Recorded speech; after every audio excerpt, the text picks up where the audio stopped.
Good afternoon, everybody, and welcome to the far western end of the state. We are live in Silver City for the district opener. That just feels a little bit strange to say, but indeed, a town that's closer to Tucson than it is Lovington is in our district this year. TJ Miracle, thanks for being with us. Dawn Morgan patrolling field side. Tiff Stuber in studio engineering and producing this afternoon. So the start of district play, Dawn Morgan, and the Cats coming off a big win last week, improving to 4-3 on the season, but reascending to the top of the 4A play chart. They are now again number one 4A after handily taking care of Gadsden 2 weeks ago at home for homecoming, 52-0.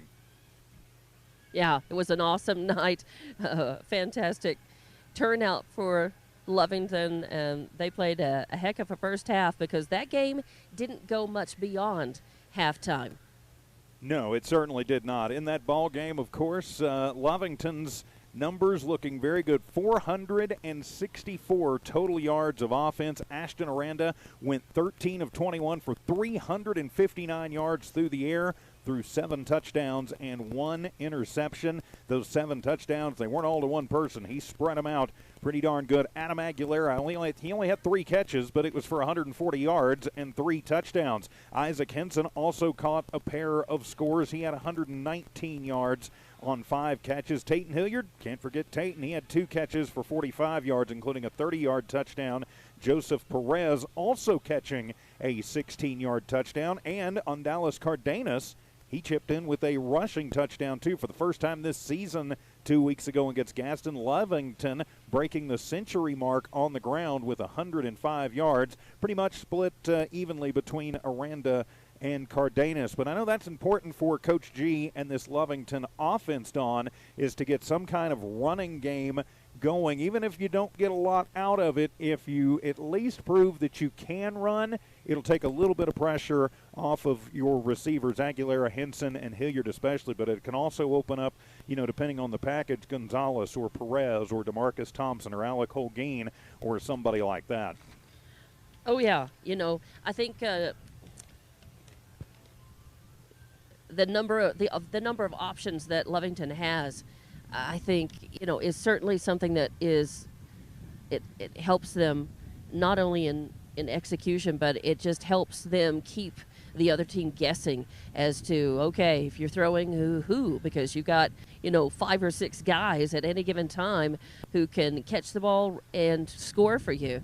Okay, are you running? Well, you've got some pretty quick guys who can take that and disappear. Last but not least, Ashton Aranda himself, who has been really showing a lot of strides in the last couple 3 games, especially in terms of being able to scramble a little bit more, a little easier, and with better results. Working a bit outside the box, a little stronger, and being able to, make some decisions on the fly and take that ball, keep it, and run with it. And whether it's to run up the middle for a couple of 3, necessary yards, or if it's a blown play, or if it's a design quarterback keeper, he's doing a lot better in that and racking up some yardage that way.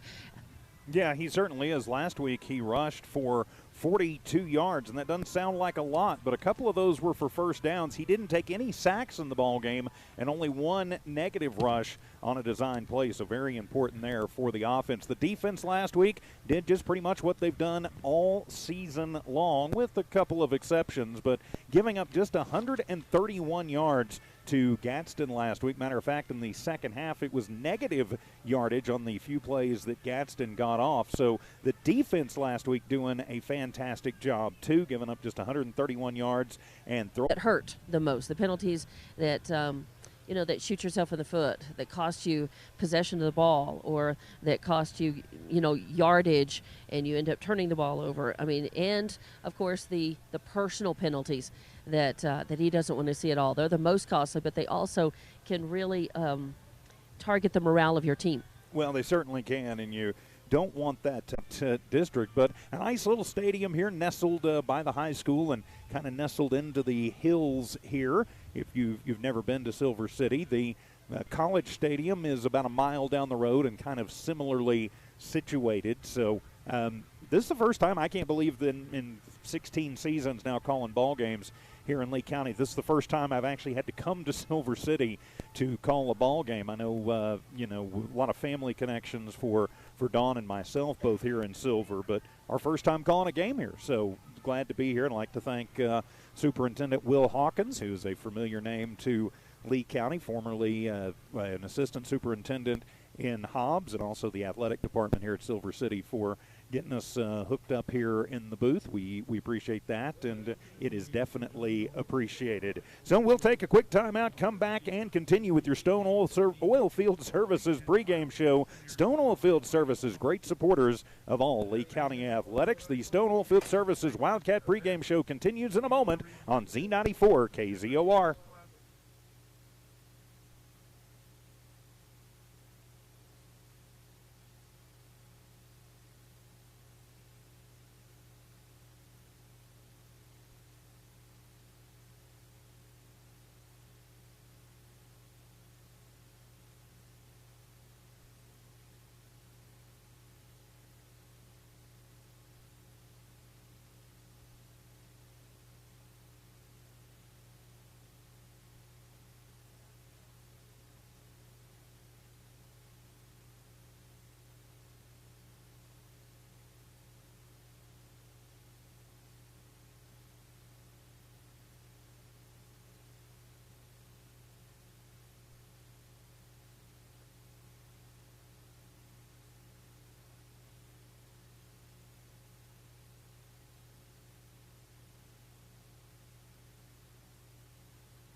Back here in Silver City, getting ready for the start of district, as had to take a little longer break than we anticipated. They went ahead and did the presentation of the colors. So thanks to Stone Oil Field Services for providing our pregame show as we get ready for the kickoff of the district opener from here in Silver City. I'm TJ Miracle, Dawn Morgan Fieldside, Tiff Stuber in studio engineering and producing here on Z94 KZOR Hobbs Lovington.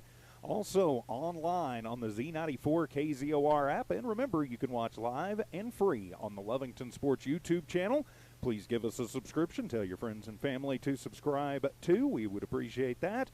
And also available on the Lovington tab at HobbsAmerica.com. So Dawn Morgan, as we mentioned, patrolling field side, courtesy of our friends at Now Pharmacy, as we get ready for the start of this one, Dawn. So the team's getting ready to burst out of their respective tunnels. So some final thoughts as we get ready for the start of District 2021. I think I'm just going to echo what I was hearing. I went into the women's room, and it was still early on. The teams were in their locker rooms, and I discovered that the women's room is I couldn't hear everything. I just heard some of the loud things going on in the Lovington locker room, and I could hear about stop the run. This one, thanks so much for being with us. A little early football action on this Friday afternoon as the team's preparing to go out. Of course, Lovington, #1 team in Class 4A. They are 4-3 on the season against the Silver Colts, 5-2, #9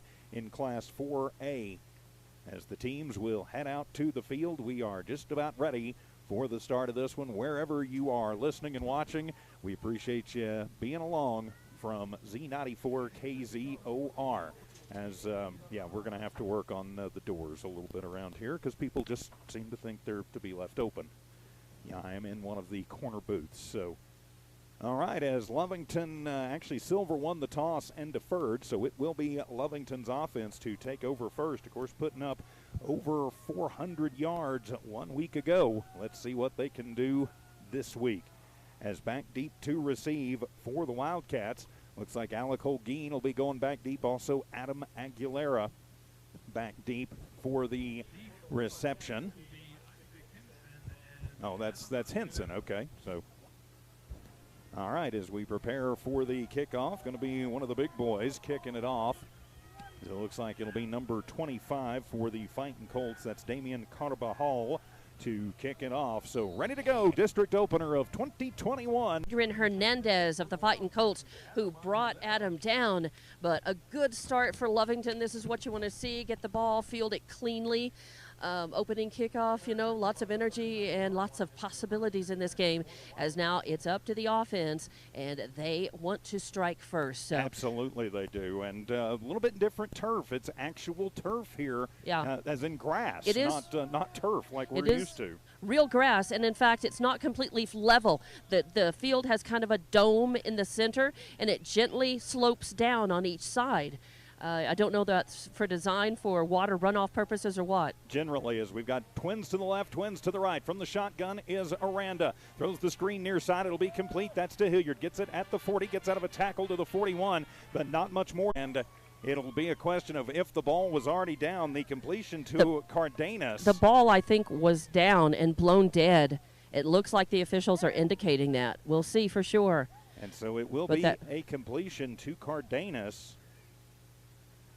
Yes. And he is going to be, looks like they're going to be about a yard short, so a pickup of 2.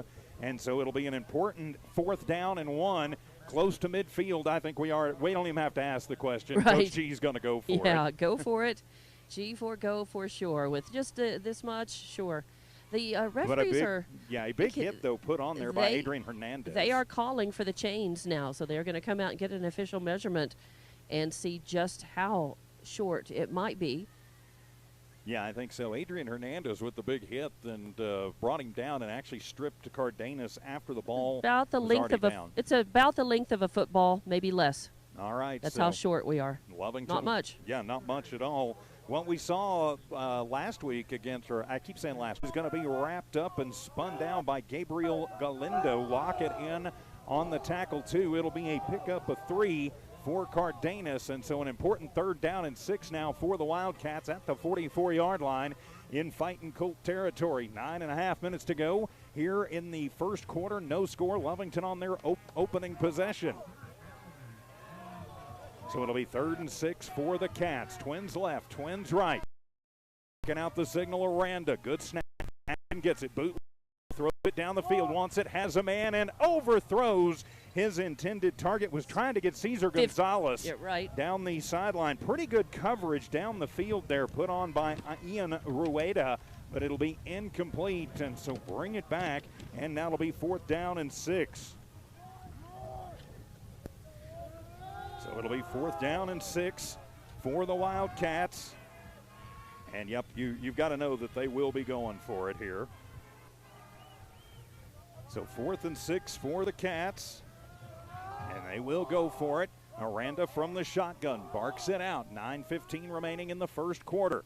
Good snap, Aranda with it. Looks to the left, is going to be flush. Comes right, dumps it down to Cardenas, and in and out of his hands at the 40-yard line. Well, we'll put up that amazing score last 2 weeks ago.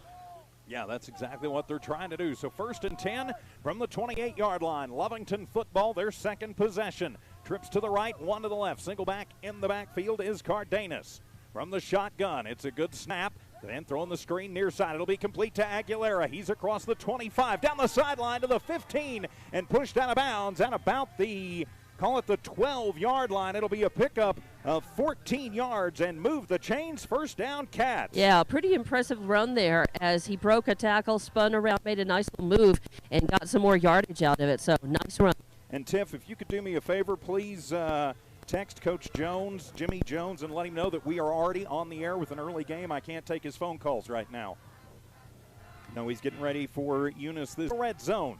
Twins left, Twins right from the near hash mark. Send a man in motion left to right. Fake the handoff. Aranda going to keep it himself and just right into the teeth. He's going to lose a couple of yards as a couple of the big Colts up front just hit him and push him backwards. Charge led by Julian Palacios, and it'll actually be a loss of one. I'm not sure if that was a blown play or what happened as they sent a man in motion. That was Gonzalez, and it was almost, so it'll be 2nd down and 11. Clock continues to tick, 6:40 remaining here in the first quarter. So 2nd down and 11. Twins left, Twins right. Aranda 3-step drop. Now his flush goes left, is hit as he throws it, and that one is going to be underthrown and picked off at the 5-yard line, but the ball will come out as they fight for it. Lovington may get it back. We'll have to see. So an INT and a fumble. Nope. And it'll be Lovington. Nope, it'll be Silver football. Ball. So the INT, and Aranda was hit just as he threw that one. And on the far side, I believe that was Carbajal who got the INT. So a bad turnover for the Cats. 1st and 10 at the 10 for Silver off the turnover. 6:21 remaining. Here, you've got a little time. You can take it. I know the Cats are anxious and they want to get on the board. But as long as you keep moving the chain forward, make and eventually get to the end zone, counts. Boyer on stops and one to the left and to the right from my perspective. From the shotgun, a high snap. Ashton Arandas the middle. Touch. It looked like perfect execution from the route that was run. Isaac throw right on target. Beautiful play. And great protection, on the line, too, of Aranda. Kind of a risky throw, but he managed to get it over a leaping Rueda to get it into the hands of Henson. So Henson will hold for Hilliard to kick the Friday afternoon from Silver City to open up district. Lovington up 8-0 after a fumble turns into an 18-yard touchdown strike from Aranda to Henson. And so the kickoff duties back in the hands of Lucas Contreras. So Lucas and whistles are going to sound as the ball blows off the tee. Is there some wind out there, Dawn? I get a gust occasionally here in the booth. Yeah, but there is. It's gusty wind. It's coming from different directions, and sometimes that happens up here in the hills. And so going to try this one again as there is the kick. It'll be a high end over ender, but a little short as it's going to bounce, and a little bit of miscommunication on who takes it, and met almost immediately and hit hard, and the ball pops out again. As running around was number 2, and I don't have a number 2 on my roster for them, but he coughed it up, but I think he gets it back. And so Silver having all kinds of heck hanging on to the football. And Lovington kind of needs to take advantage of that. Shake him a little harder, rock him a little sooner, hang on a little longer, strip it a little bit, and see if you can, take advantage of that. And so Carbajal, still the quarterback. Damian Carbajal, the 5'8", 230-pound senior, more like a linebacker. But as Coach G would say, I guess Silver is going to make it a fight in a phone booth. Carbajal will be in the pistol this time. It'll be Rueda in the backfield with him. Send a man in motion. That is Granado. From the 18-yard line, looking to pass. Carbajal comes near side, and that one is going to be almost picked off as jumping the route was that Hilliard or Henson over there? No, it was number Aguilera. 3. It was number 3 and 15, Aguilera and Gonzalez. Who are right in on that. Really great coverage. Yeah, jumping the route on that one intended on the far side for Aiden Granado. The few stats that Silver did provide, Granado and Reagan Carbajal were the only receivers who'd caught passes through their first couple of games. They will come out in a 4-receiver set, trips to the right and one to the left. Carbajal from the shotgun.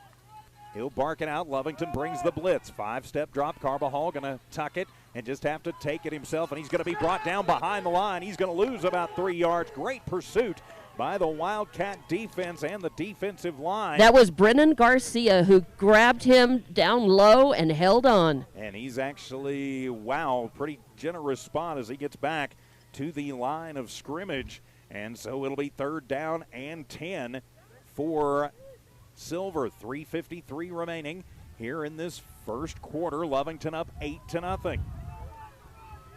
So now they're going to put Carbajal up under center from the 18-yard line. All kinds of movement, not going to be called. He'll hand it off to Rueda, and Rueda nowhere to run. He's actually going to lose 2 yards on the play. Again, great pursuit by the Lovington line, and Brennan Garcia again shooting through there and hitting Rueda, and he's going to lose a yard on the play, and so it'll be 4th down and 11, punt time for the Colts. I tell you, Lovington D is pumped up. They are executing. They're really bringing it. Yes, they are. So it'll be 3rd down and 11. You got to think punt time for the Colts as Hilliard will be back deep just inside his own territory, waiting the punt from the other Carbajal. That's Reagan Carbajal. So he's back almost at his own end zone. Another bad snap. He gets this one off. It is a high end-over-ender as Tayton will field it at the 45 and gets away from the first man. Now he's looking for some help. Garcia, he gets hit by the guy he made miss, and now he'll cross the 50 to the 44-yard line, or the 48-7-yard line, I should say, before he is hit and hit hard by Mickey Tafoya.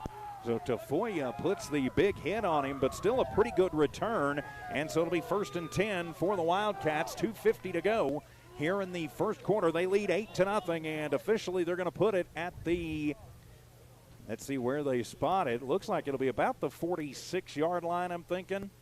That's kind of, yeah, it'll be at the 46. That's where they have it marked, inside Silver territory. All right, I'm backing off of the coaches a little bit. When we're all bunched up right here, we're getting a little more interference. So yeah, just a little. I can still see the field, though. And I'm still on the sideline. Yeah, it's a little back behind the team, so I think that's a little better. Yeah, that was an awesome run, man. He just refused to go down.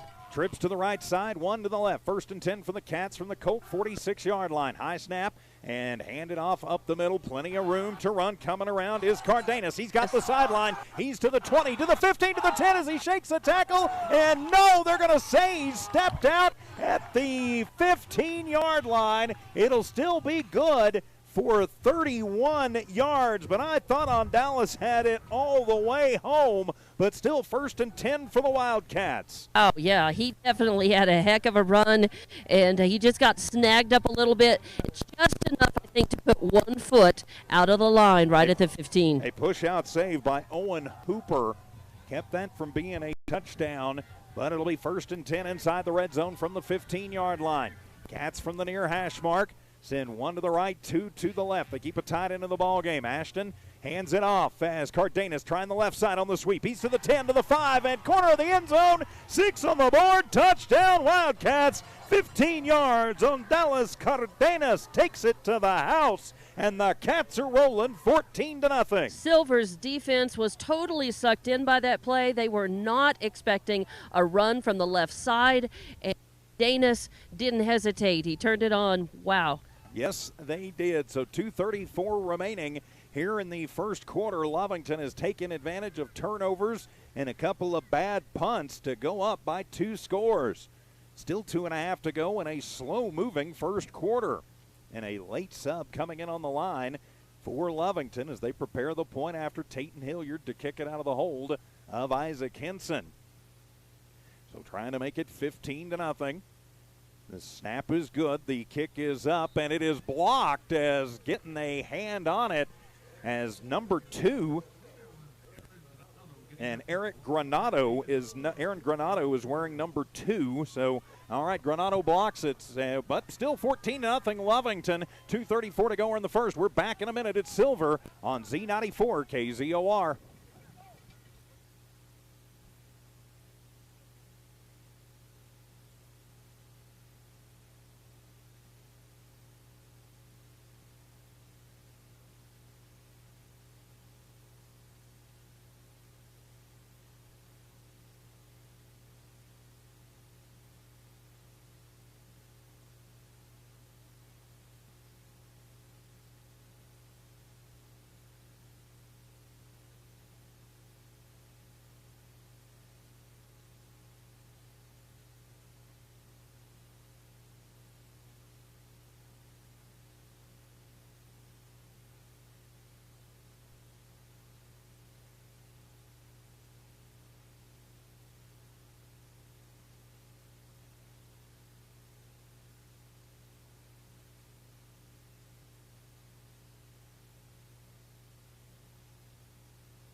It's a 15-yard sweep from Dallas Cardenas to the left side. The point after no good. The Cats go up 14-0 on TJ Miracle, and the kickoff, a short one in the mountain air. It'll be fielded by Granado as he takes it at the 20 to the 25 and to the 30-yard line, and he is going to be knocked down by Joseph Perez. So a pretty good return for Silver on that one, and they'll have it 1st and 10 from right at the 30.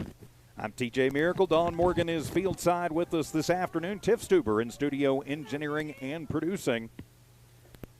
And so, wow, they move him forward a couple of yards, so to the 32-yard line officially. So 14-0 though, Lovington in the lead. Thanks for being with us wherever you are, on the radio, on the streams, on the YouTube channel, everywhere else. Carbajal sends a man in motion. That is Rueda. Carbajal going to hand it off to Granados, and he goes right up the middle, and he almost loses the football, but he's going to be down after a 1-yard gain. A couple of Cats in there. Brennan Garcia on the stop. Also getting in on that was Brian Gutierrez, and so Granado with a 1-yard gain. It'll be 2nd down and 9. So at the 33-yard line, 2nd down and 9. Again, the Colts, primarily a running team. They have attempted one pass, and it was incomplete and almost picked off. So the run is their bread and butter, and a little confusion. Hand it to Rueda, who is hit, and he is going to be driven backwards by the Wildcats, as coming up from the safety position was Thompson to wipe him out after Brennan Garcia hit him first. I think they're going to give him forward progress for a yard, but nothing more than that for Rueda, and so it'll be 3rd down and 8 for Silver from their own 35-yard line. So from the 35-yard line, Silver going to take as much time as they can. Lovington, the offense is finally, I think, kind of stretched the kinks out from the 7-hour bus ride. Yeah, I think I'm still trying to stretch the kinks out from the 6.5-hour car ride. Yeah, they're running. They're flipping it into high gear. And they're going to hand it off on the end around to Granados. He gets away from one. He won't get away from two, as great secondary coverage. He's going to pick up 5 before he is brought down, and that is good tackling, as wrapping him up and bringing him down, Tayton Hilliard. Yeah, that's a couple of pretty good key tackles that Hilliard has made this afternoon. But I've heard a couple of these guys on the line talking about and coming out of the huddles and talking about finishing, and the coach likes to say that. Well, tackles, that's what you really got to work on, your technique and finishing those tackles. 4th down and 3, as they're going to show punt. Watch for the possibility of the fake here. Lovington has been a little susceptible to that, as it'll be Carbajal. Low snap, he'll get it up, and he'll pop it straight up in the air. It will carry, though, in the air. Going to take a huge Silver bounce at the 30, go inside the 25, and be downed at the 20-yard line down there by Isaiah Escobar. And so it'll be 1st and 10 for the Wildcats at the 20-yard line. 8 seconds remaining here in the first quarter. Again, I apologize for any shoddy camera work. Well, that so far, that kicker has done a couple of really good kicks. Yeah, he gets them way high, and really then he just lets the wind kind of carry him. The thing about what's good for their team, when you're kicking, you want to get it high. That gives your team a good chance to get down the field in time to really try to stop, the return and on that kick. Did somebody take a timeout? Yeah, it looks like it, and I don't know if it was which coach it was, but there's a timeout, as all the Lovington team is a single huddle over here. So somebody took a timeout. We've still got 8 seconds on the first quarter clock. Maybe it's an official timeout. I don't know. There's nobody injured. I don't know why we would take an official timeout. I just think it's odd timing with 8 seconds. I mean, you can just wait 8 seconds and and get a free timeout. Exactly, get your free timeout at the quarter change. So. Yeah, we'll just keep it right here and say. Yeah, I didn't see a signal for a timeout either way. I can tell you that Lovington huddled up quicker, so I don't know. Maybe that's a sign that it was a Lovington timeout, but they got into their huddle a lot faster, and really Silver never huddled up. Maybe they decided they wanted to see if they've got an 80-yard play in the book to go ahead and keep their foot on the gas here in the first quarter. Well, keeping their foot on the gas is something they really want to do and need to do. What they want to do is put up a lot of scores quickly. I think they've learned that keeps them up and energized, and that kind of that definitely Twins left and one right. From the shotgun is Aranda. High snap, Ashton with it. Looks, is going to be flushed, comes near side, still looking downfield, flag on the play. We've got a hold, and it's a incomplete pass as Hilliard kind of knocks it down as the time will expire, and it will be holding on Lovington as we start the second quarter. So Lovington's second penalty ends the quarter. Lovington 14, Silver City nothing. We'll flip the field in 1 minute. Or are they going to make them play one more play? That should be the end of the quarter. Well, yeah, I think that will be the end of the quarter. Yeah. So 14-0 at the end of the first. We're back in a minute. Lovington in the lead on Z94 KZOR.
Back here, and it'll be first down and 20 for the Wildcats. And I don't know if we're at the start of the second quarter, if we're playing one more here in the first. And so Ashton Aranda rolls it far side, throws it underneath, has a man. That is going to be Aguilera, and he's going to stretch out, loses the football at the 25-yard line. But Silver says they've got it back. I think maybe he was down, and I don't know if we're in the first quarter or the second quarter, and we didn't flip sides. And the clock did not run. So, all right, they're going to say that there was a free play at the end. And so, okay, it'll be Lovington football as they're going to pick up all the way out to the 24-yard line. So it'll be a 15-yard completion from Aranda. And was that Aguilera or was that Henson, Dawn? No, it was Aguilera. I thought so. And I wonder why aren't we flipping to the other side of the field? Yeah, we should be. If it's a well, they're going to say that because it was an offensive penalty on the last play, that Silver could elect to have a free play run by Lovington. I'm not sure I would have done that. And what so they did now was, we will flip the field. And what they did was the penalty was half the yard of the. Right, but since they were at the 20, half the distance is 10, which is a holding call anyway. So just a lot of bizarreness going on here early. So, all right, we are in the break between halves now. And we will say a big thank you to everybody who makes Wildcat football possible on Z94 KZOR and on the Z94 KZOR app and the Lovington Sports YouTube channel, including First American Bank of Lovington, Bob Sriftway, Man Welding, Now Pharmacy, sponsoring Dawn Morgan on the sideline, Norley Hospital, Navajo Refining Company, and Stone Oilfield Services. And, okay, they're going to say, all right, now we're ready to play the second quarter. So a free play at the end of the first. And in 26, 27 seasons now, I'm not sure I've ever, calling ball games, I'm not sure I've ever actually seen that. So trips to the left and one to the right. Cats are going to be moving from the south to the north this time. High snap, Ashton with it. Blown play as it looked like he was trying to hand it off to Cardenas, and Cardenas was heading out. Ashton will fall forward, gets back to the original line of scrimmage, no gain, and it'll be third down and about 7. Well, 3rd and 7, ball going to be spotted right at the 25-yard line. Need to get it out to the 32, just underway here in the second quarter. Lovington up by a score of 14-0. As I catch my book up quickly after all the confusion. So an important third down here. Cats are going to send trips to the left, one to the right from my perspective and from the video perspective. Ashton with it, 3-step drop, steps up in the pocket, throws it underneath, has Aguilera, but he is met immediately after about a 4-yard gain. Good coverage by Anthony Rico. It'll be a 3-yard gain to Aguilera. So a nice throw to just kind of eat up a few yards. A little chip off of it just a little bit. But Lovington offense has really got to kick this one into high gear. It feels like they're stuttering a little, but they need to continue to march forward. Really keep the pressure on Silver and don't let them back in the game. So you got 4th and a long 2 for the Wildcats from just shy of the 30-yard line. Cats will go for it. Aranda from the shotgun, empty set. Tries the hard count, and Silver jumped. They got him as getting a little bit. It was Julian Palacios got just a little bit antsy there, and so the hard count pays off, and so the Colts will jump and move the chains. First down, Wildcats. Yeah, we'll take. You'll take your first down however you can get if it's given to you. Yes, you will. So it'll be 1st and 10. Move it up to the 33-yard line. Wildcat football up 14-0. 10.5 to go here in the first half. So maybe that'll get the Cat offense back in gear here. Trips to the left and 1, make that 2 to the right. Empty set in the backfield for Aranda. Ashton throws it over to Hilliard on the little screen. Makes a man miss to the 40. Oh, he's gone. To the 50, to the 40. Cuts it back to the 35-yard line. Was brought down from behind, but a huge gain. Brought down by Aaron Granado, but a big gain as that's going to go 20, 25, 30, 34 yards to Hilliard and move the chains. First down, Cats. Yeah, great speed, great agility by Hilliard on that run. Kind of picked his way through, and really at one point it looked like he had nothing but open field, and Granados came out of nowhere and changed that plan. But still, great run and good coverage and good yardage there. Granado with good speed. So 1st and 10 from the Silver 35-yard line. Lovington on the march again, looking to expand on a 2-touchdown lead. Empty set in the backfield again. I like those little screens they're running, by the way. Trips to the left and 2 to the right. Send a man in motion. That's Cardenas. Fake the handoff. Ashton will keep it himself. Met at the line and spins for about 2 yards before he got upended by Owen Hooper.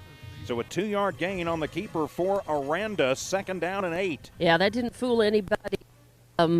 Silver's defense had really keyed in on that one all the way. Cardenas.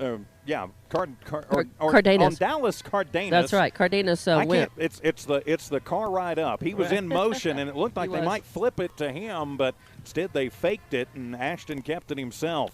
And they will put Cardenas in the backfield this time. Twins to the left, and 2 tight ends in the game. Single receiver is Hilliard to the right. From the shotgun, Aranda, bad snap. Ashton just going to have to eat it as he gets it and loses a yard back to the 35. So a busted play, and nothing Ashton can do about that one as he's brought down by Ruben Olguin and Adrian Hernandez. Nope, but they did the most important thing when a play like that is blown, and that is don't cough up the football. Take it. You got to eat it, and it hurts, but at least you keep the football and you don't turn it over. So it'll be 3rd down and 10 for the Wildcats from the 35.5-yard line. Still in Silver territory, but kind of stalling out a little bit their opening drive of the second half. Cardenas going to go over onto the right shoulder of Aranda. Going to bunch 2 receivers to the right side. Send a man in motion. That is Gonzalez. Fake the handoff to Gonzalez. Aranda back to pass across the middle. Has a man wide open. That is Henson. And Henson across the 20 to the 18-yard line, trying to make that last man miss. And he didn't miss and is brought down by Owen Hooper. But it's still good for 18. And so it'll be but we got a flag in the backfield. It's coming back on a hold. Darn, so the 18-yard completion going to be wiped out and holding on the Wildcats. We talked about it in the pregame show. Penalties at the wrong time that can stall it out. You don't want to see that. And so now it is from the spot. So they're going to move it all the way back to the 45-yard line. Ooh, it was in the backfield. So, yeah, it goes in the books as a 10-yard penalty, but they're actually going to be at midfield. Yikes. It's officially a 10-yard penalty, but it winds up being now 3rd down and 25 to go. Yikes. That one happened well behind the play. Now 3rd and 24 officially. They've got to get it to the 25-yard line. They're going to come out and send twins to the right and 1 to the left. They're going to put Henson in motion, and now they're just going to stack up 3 receivers on the right side. Cardenas in the backfield with Aranda, Ashton Barks it out, steps up in the pocket, lets it fly down the left seam, and just overthrows Hilliard running down the left seam. He got a step on his man, Granado, but couldn't hang on. Incomplete, and it's 4th and 24. Wow, that was almost very exciting, Dawn. Well, it was exciting down here. It was just exciting the wrong way, as it definitely looked like it was going to be, one of those save-the-day plays coming off of a big penalty. You wanted that big play and that big gain. Didn't get it, but maybe we'll see what happens here. 4th and 24, and it looks like Hilliard will punt it away. Hilliard is a whale of a punter, and he will put the boot into it. Almost blocked. It's popped up, but it's going to fly pretty good. Takes a Lovington bounce at the 20, inside the 10, inside the 5, down to about the 3-yard line, where it is going to be downed. And so Colt football, one was down by there. Pablo Loya, the big senior kid, where did he come from? The big boy running down the field with the Gunners on that one, Dawn. Yeah, and he is a big guy. That's funny. You get him rolling, though. He's going to be hard to stop, right? Yes, he is. And he did a great job. I mean, I actually think he outran Aguilera down there. The big boy can move. Maybe a little fridge sneak at some point with him.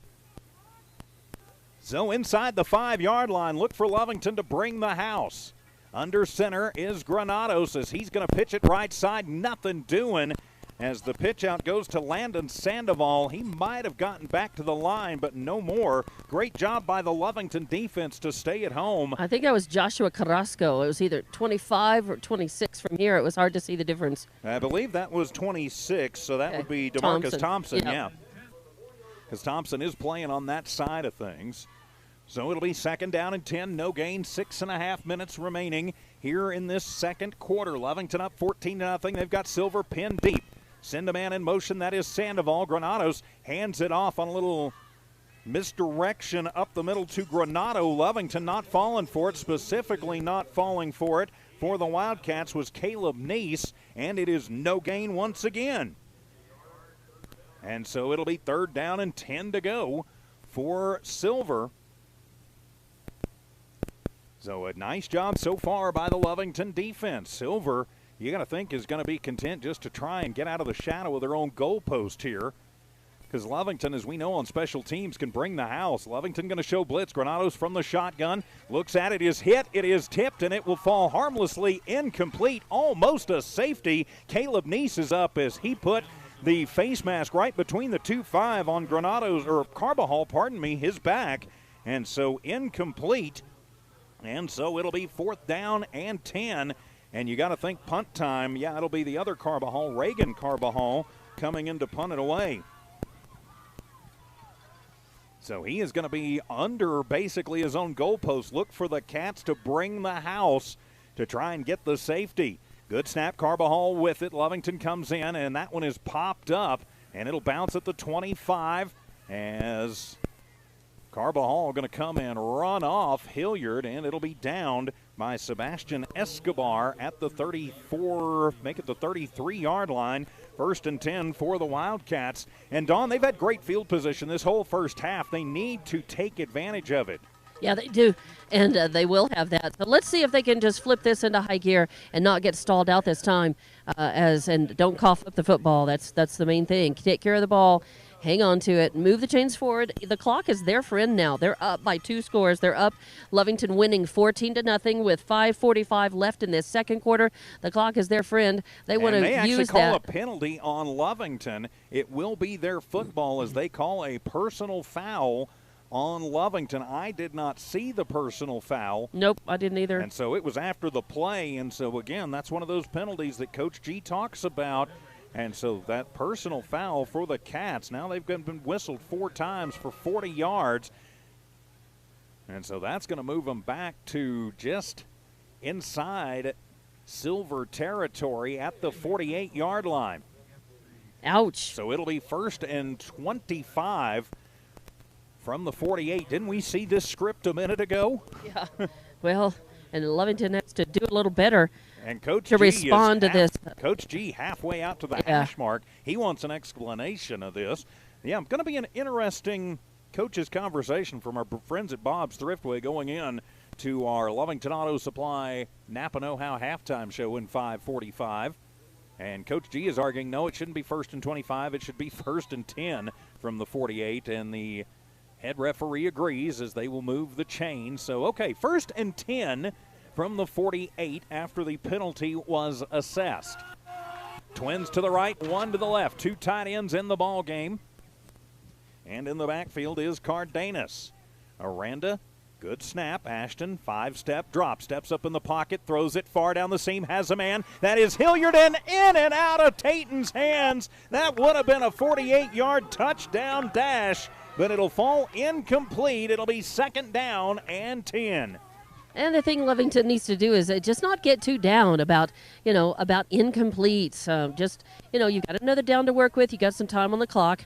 Again, they can use a little time and march down, eat some clock while they hang on to the ball, move forward, and then definitely convert on this possession, though. They do need to get another score on the board. I think that's going to be important for them heading into half. Taten, 2 catches on 5 targets tonight. So it'll be 2nd down and 10. Twins to the right, one to the left. Tight end in the ball game on the near side. As Aranda gets it, throws it, the screen to Hilliard at the 50. Makes a man miss to the 45, to the 40. Spin move as he crosses the 40 to the 39-yard line. It'll be a pickup of 9 on the wide receiver screen to Hilliard, and 3rd down and 1. Very manageable. That's good clock management and good yardage management. Yeah, definitely. One thing Silver is doing well is they are keying in on the throws, and they're really keying in on the receivers and moving quickly. They've got a lot of speed. They get there, and they're limiting Lovington's yardage on these past receptions. 3rd and a yard from the 39-yard line. High snap, hand it to Cardenas. Starts it left, cuts it back over the tackle. He should have enough for the 1st down. Is brought down by Sandoval right at the 1st down marker. They're going to spot him, looks like the near side. Yep, they're going to say the 37, so a 2-yard gain for Cardenas and move the chains. 1st down Wildcats. Yeah, you don't have to build the house on every play, but you just have to move the chain forward. Just keep adding room and adding a room, and before long, you've got a mansion that's going to be too strong to pull down by Silver. 14-0, Lovington in the lead. 4:40 remaining in the 1st half. Twins to the left, one to the right. Cardenas on the left shoulder of Aranda.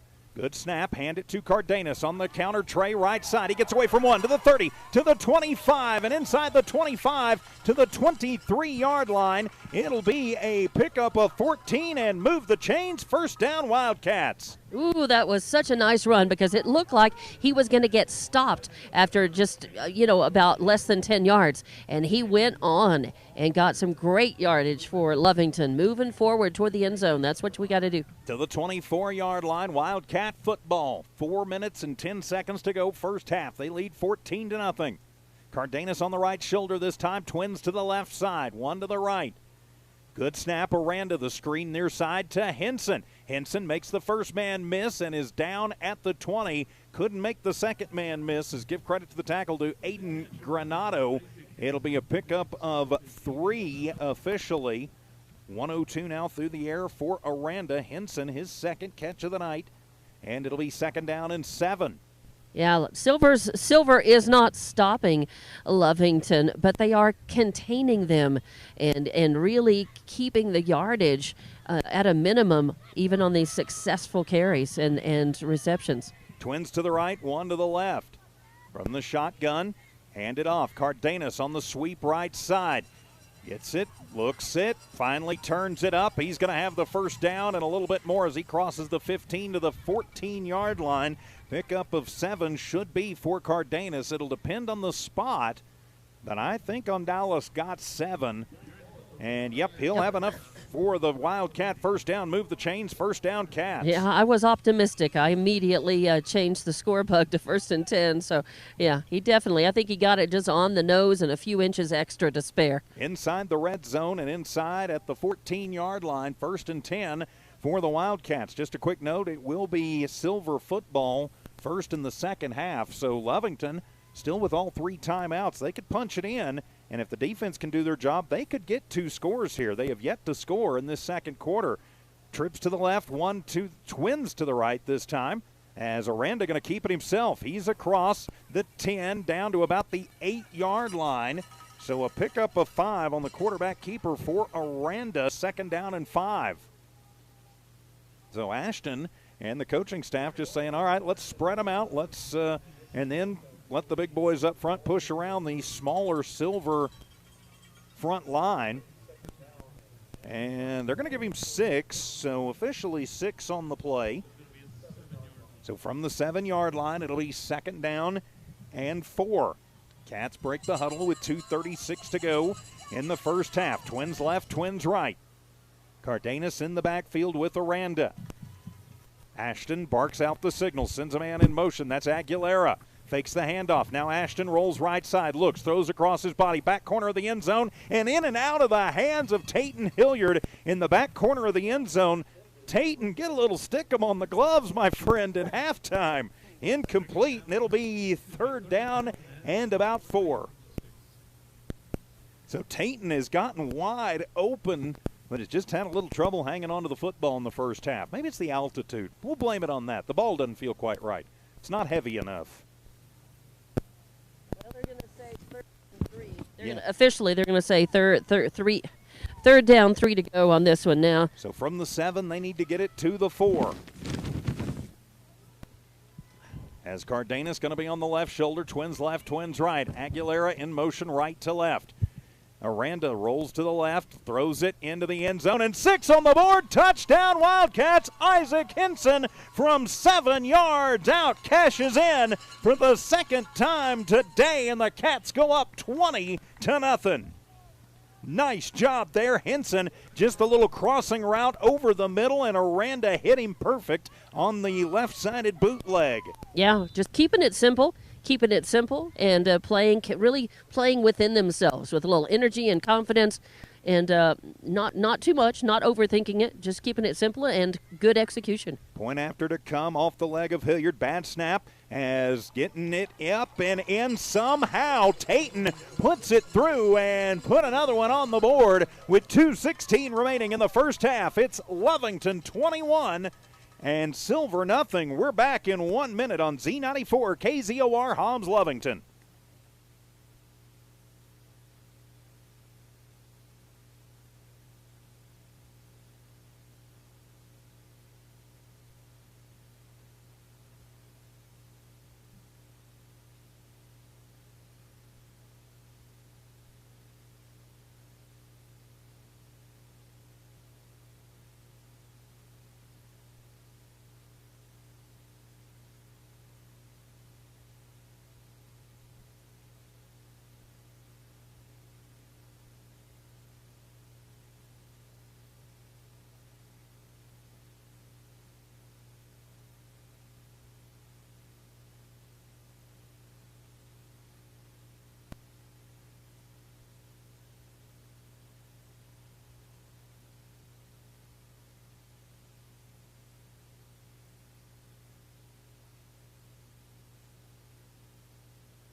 Back here at Silver City, a 7-yard strike across the middle from Aranda to Henson. The point after by Hilliard is good, and the Cats go up 21-0 with 2:16 remaining here in the first half of play as Contreras will kick it away from the right to the left. A high end over-ender, and that one is going to go out of the back of the end zone. So it'll be 1st and 10 from the 20 for Silver. I'm TJ Miracle here on Z94 KZOR Hobbs Lovington. Don Morgan Fieldside, Tiff Stuber in studio engineering and producing. And just a quick note for you, understand that we're having a little traffic problem this afternoon on HobbsAmerica.com.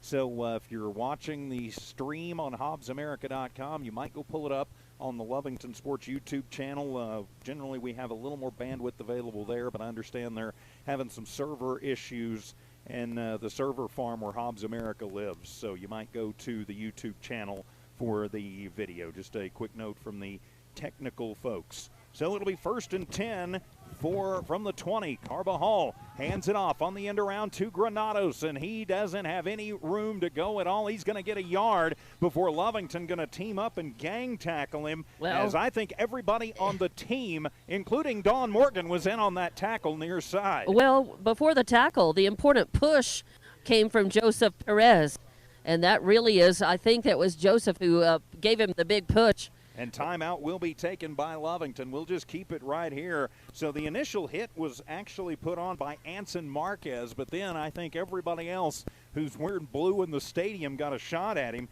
One thing about that Granado kid, I mean, he will not go down. He is a load, and I mean that in a good way. And he's 970-pound junior, but he doesn't look like he's 175 pounds. No, he looks like he's about 220. Yeah, but he's quick. He is very fast. It's deceptive. He just all of a sudden he's there. He's there, and he tends to be where he needs to be. And so Lovington, Lovington is definitely doing well, up by 3 scores, and has held Silver scoreless so far. But it doesn't feel like they're walking all over Silver. Silver isn't just. No, this does not feel like it did last week against Gadsden, where it was just bang, bang, bang, boom, boom, boom. I mean, even though we're up 3 scores, you have to think, well, gee, maybe we should be up 4 or 5. And so Carbajal from the shotgun this time. Single back in the backfield with him. Drops back to pass. Looks and is hit as he throws it. Is going to be complete to Sandoval somehow. And is brought down just shy of the 30. But he falls forward and he will have enough for the first down. It'll be a 9-yard, I don't know how it happened, completion after the hit in the backfield. But it'll be a first down for Silver. And, I'm trying to catch who got him by the ankles and brought him down. I think it might have been Aguilera, but I think it was. I think it was. And he put on that important ankle tackle and just held on, lassoed him, and held on and finished. So, yeah, good job. Good work. 1st and 10, Carbajal with Rueda in the backfield. Trips to the left, one to the right. And now Silver going to take a timeout with some confusion. 93 seconds to go here in the first half. We'll go and take a 30-second timeout. This is Wildcat Football on Z94 KZOR and the Lovington Sports YouTube channel.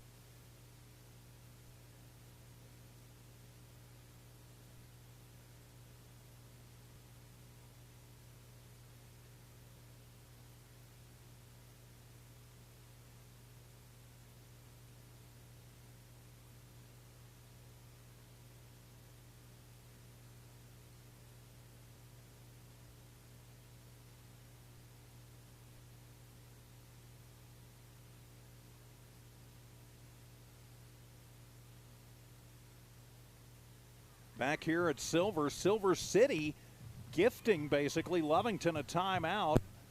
Lovington down to 1 timeout. I thought they should have 2, but okay. Anyway, it'll be 1st down and 10 for Silver from the 31-yard line.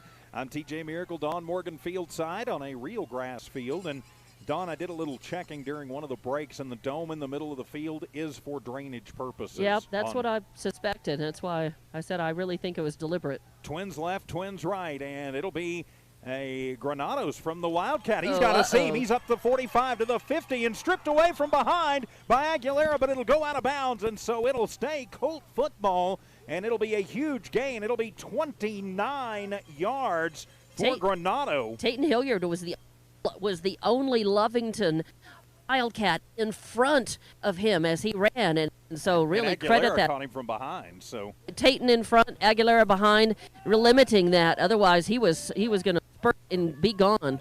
First incursion into Lovington territory this evening for the Colts of Silver with 1:25 remaining. Clock stops with the ball going out of bounds. So from the 41-yard line, new quarterback in the game is going to be Granados as he's going to come near side, gets a block, flags fly as he's going to be down after about a 2-3 yard gain. And I think we've got a hold in the backfield as it looked like Alexis Miller just wrapped up and gave a nice hug, a sportsmanly hug to Joseph Perez. And it should be holding, and it will be holding on Silver, moving back 10 yards. Now they're going to say illegal block. It's 10 yards either way you look at it. I didn't see the block. I saw the hold. So move them back. It'll stop the clock with 1:19 remaining here in the first half. And it will move Silver back into their own territory. Pretty much where they've been living.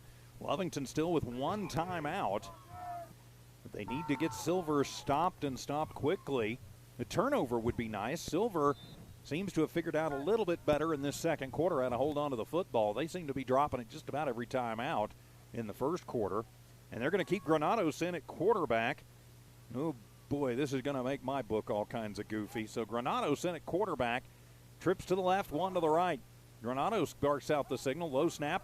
Going to take it himself as he's hit in the backfield and dropped back at the 40-yard line. It'll be a loss of 2 as Granados, the quarterback keeper, nowhere to go. Great coverage by Lovington. I think that was Joshua Carrasco on the stop on that. It was. Brennan Garcia also in on the stop as Lovington will take their third and final timeout. So we'll take 30 with them. It's Lovington 21, Silver nothing. District opener on Z94 KZOR.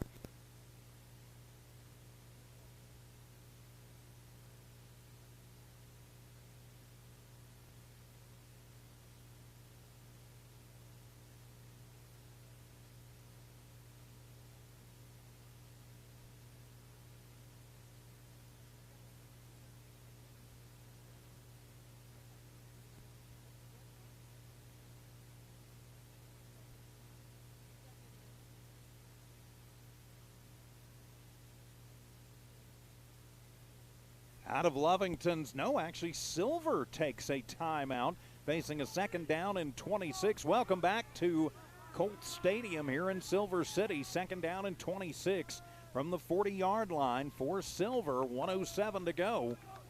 And so now Lovington, if they can stop them quick, Granados has taken over at the quarterback position. Carbajal stays in the backfield with him.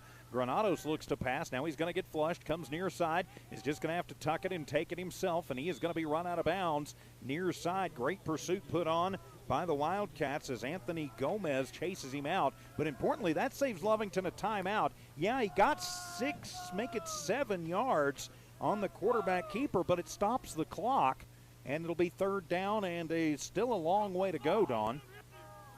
Yeah, 20. Looks like 21.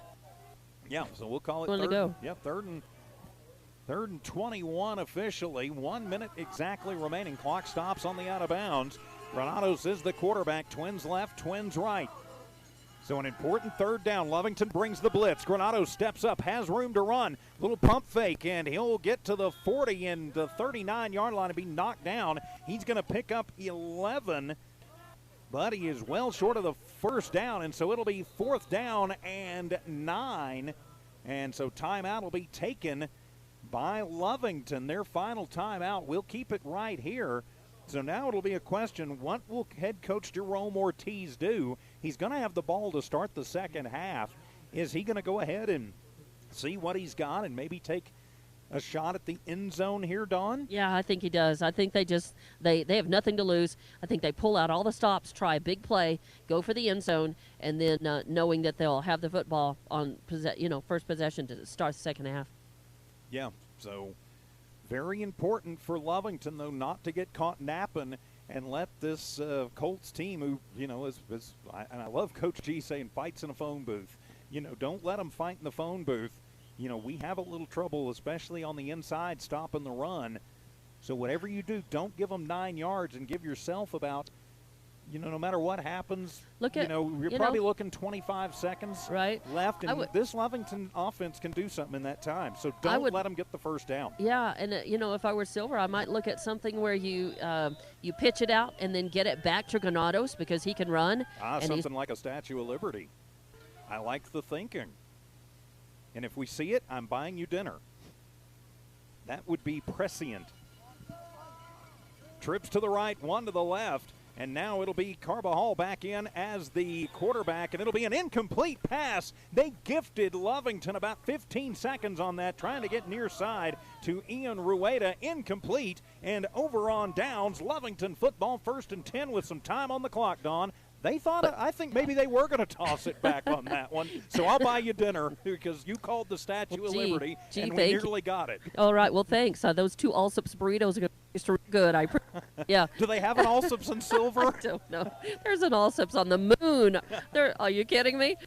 We're going to be sending you a bill now for talking about this. I was wrong on the play. He ended up, throwing it, but I'm happy to be wrong because Lovington back. And still some time to work with it. Oh, definitely. Yeah, still some time to work with Twins left, Twins right. Aranda from the shotgun. They're going to just go for it. You've got to think Aranda being chased, rolls right. We've got a flag on the field and overthrown and incomplete. It won't matter, though, because going down, and Brian Gutierrez basically turned one of the Silver defenders, that was Diego Madrid, into his own personal recliner. He didn't look all that comfortable, by the way, but, yeah, Madrid didn't look all that comfortable either.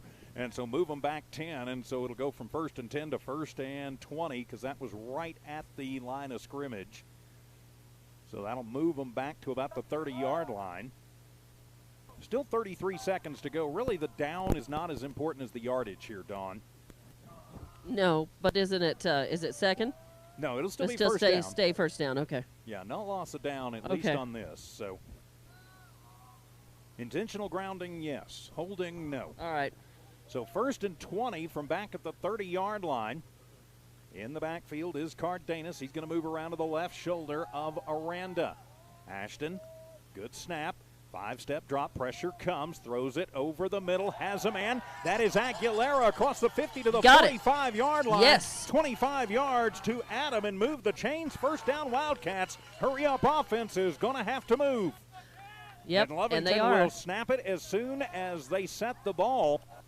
From the 45, 1st and 10, Ashton with it is hit as he throws it underneath, and that one almost picked off, but it'll stop the clock as bouncing out of the hands of Josiah Chacon, and so it'll be 2nd down and 10. Take a deep breath. It stops the clock. Yeah, that was just a wounded duck wobbler there. That got creamed just as he threw it by Olguin. And so it stops the clock, so now everybody can take a breath. 17 seconds left. Lovington up 21-0 and playing the clock game beautifully. And so Twins left, Twins right. Lovington up by 3 scores, trying to make it 4. Aranda from the shotgun, low snap, Ashton handles it. Pressure comes, is hit as he lets it go down the middle seam. He has Hilliard and into the end zone, 6 on the board. Touchdown Wildcats, 45 yards to the house. Ashton Aranda to Tayton Hilliard. Tayton, I take back everything I said about getting some stickum on the gloves. The Cats are rolling 27-0. When the pressure is on, you come through. That's a good team. And that's the kind of thing. That's called responding to what the situation demands, responding to your adverse circumstances. And response is something we've heard Coach G talk a lot about in the last few games, and that was it. So great. Henson will go for 2. He's going to take it on the Wildcat and sweeps it right side and put it in the right side of the end zone. 2 more on the board. It is 29-0. The Cats in the lead with 10 seconds to go still here in the first half. And we'll just keep it right here. So, wow, Dawn, the Cats, I think moving, going into kind of that warp speed offense maybe sparked them a little bit there.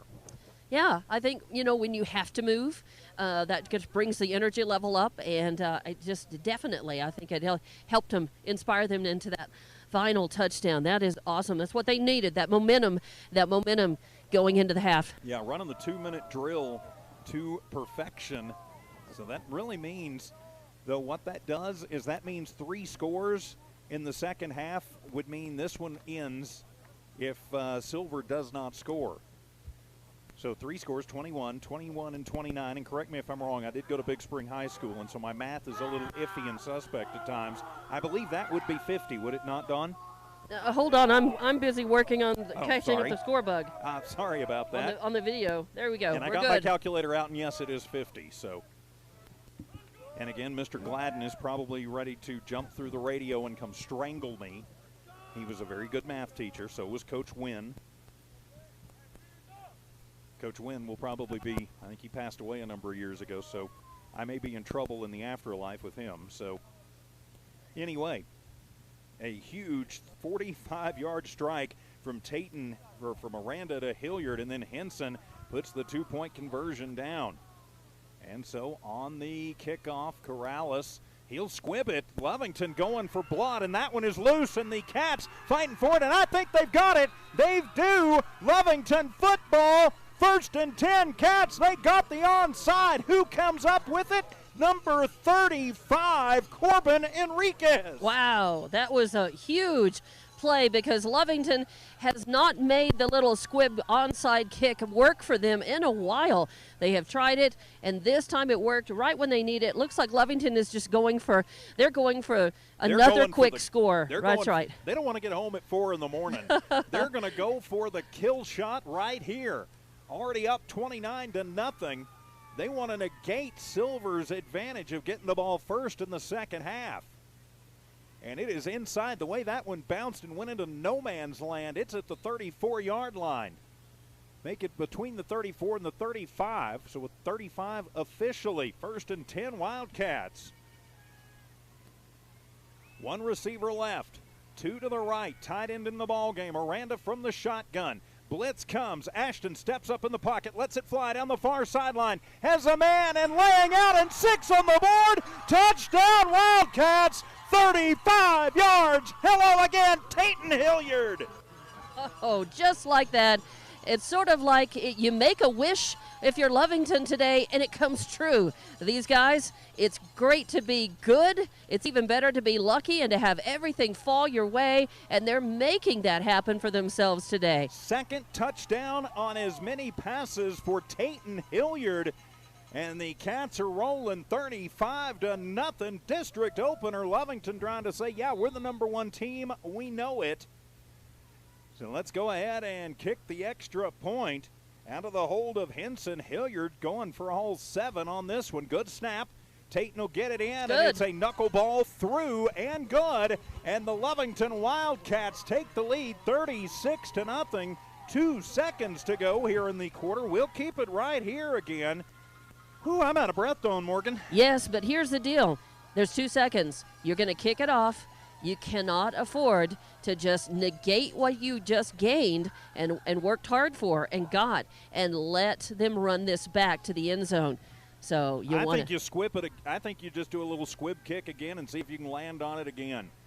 Why not? Just don't give him a chance. Don't give him a chance. Don't give him the option, yeah. Yeah, if you can't kick it through the back of the end zone, and certainly Lucas Contreras has the leg to do so, and the wind is blowing from towards the north end zone. That is the north end zone. I get a little turned around in the mountains. Although sometimes. There's really not much wind. It occasionally gusts up, but maybe it's maybe 5 miles an hour at best right now. Sun's still painfully obvious just over the mountains in the west. It is in our eyes here. It doesn't really have any difference on the players on the field who are going north-south, but man, that sun is still brutal. Going to be an interesting Bob's Thriftway coaches conversation going into halftime of this district opener. Lovington 36, Silver nothing. As Lucas, he will boom it this time, and he is trying to put it through the back of the end zone, and he will. And so that means Silver will have a chance to run one play. And I don't know, if I'm Silver, I think maybe I don't risk doing anything. I just kneel it and go to the locker room. Because the way Lovington is rolling right now, a strip, a recovery, and then a touchdown on defense, that would be about par for the course. So I'm thinking, if I'm Coach Jerome Ortiz for Silver, I'm thinking, all right, I just come out, I tell my boys, put your knee on the ground, let's take 15 minutes off, and let's regroup and come back and see if we can make it a different second half. Because Lovington has certainly been on the charge, 36-0. Final play of the half as the quarterback this time will be Damian Carbajal again. Carbajal looks to pass. He lets it fly down the far side, and that one is going to be almost picked off by Hilliard. The intended target was number 10, Sebastian Escobar, but it'll fall incomplete.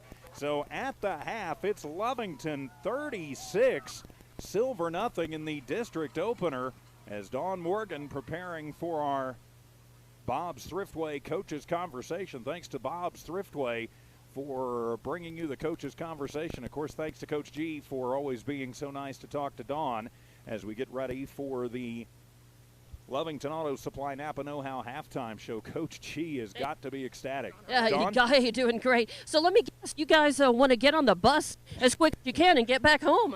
No, I think, with the way that we finished the football game the last time that we played. 2 weeks ago. Yes, I mean, that was a little bit of concern of mine, was coming out flat, just having the week off. That's kind of something that normally happens. We came out, made some drops. That doesn't typically happen. That's not us. So that's a long bus ride here. Right, absolutely. But, I appreciate how they responded, especially in the second quarter. We're running the ball really well right now and had a chance to take it away from them and committed an act of piracy. So that's always fun to do. And then great ball, and Tate made a great catch in the end zone. So we got ourselves in a good spot. We just got to keep playing. Yeah, got to keep playing. I know that you like to say finish, and it sounds like that's probably going to be the big thing is don't let off, don't let down, keep it up, do your job, and finish, right? Absolutely, and they're playing unbelievably hard right now too. So that's we got to make sure and keep playing. Right. Yeah, Silver, they're not rolling over for you. No, they're not going to do that. So we just got to keep playing and finish. All right, thanks, Coach. Thank you.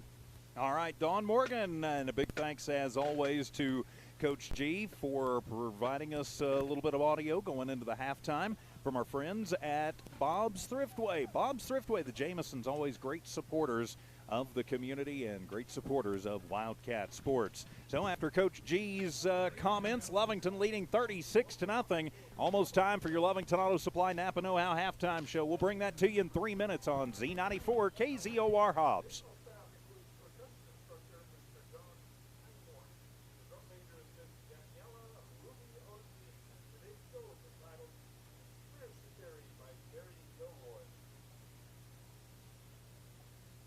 We're reconnected, Tiff.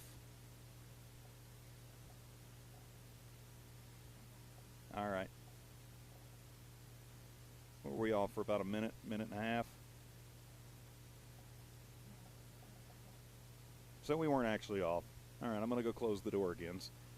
Yeah, since apparently people in Silver were never taught how to close the door.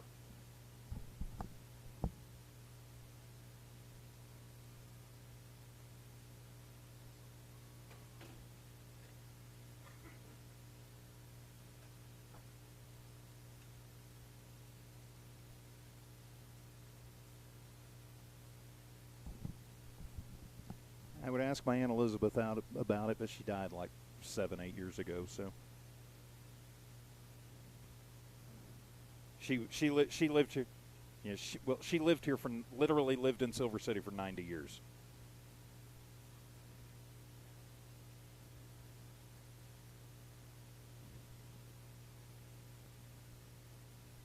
And I said, well, somebody didn't teach him how to close doors. Maybe I could ask her about it, but. Yes, all 1, 2, 3, 4, 5, 6, 7, 8, 9, 10, 11, all 14 of them.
Welcome to your Lovington Auto Supply Napa Know-How halftime show from Lovington Auto Supply, 217 West Avenue D in Lovington.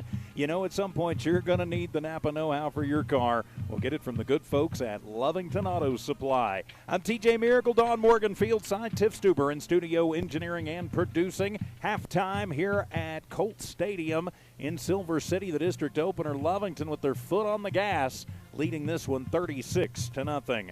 Taking a look at the numbers in the first half of this one for the Silver Fighting Colts. Their leading rusher right now is Aiden Granado. He's got 9 carries for 56 yards. The only other player they've got in positive yardage is Ian Rueda.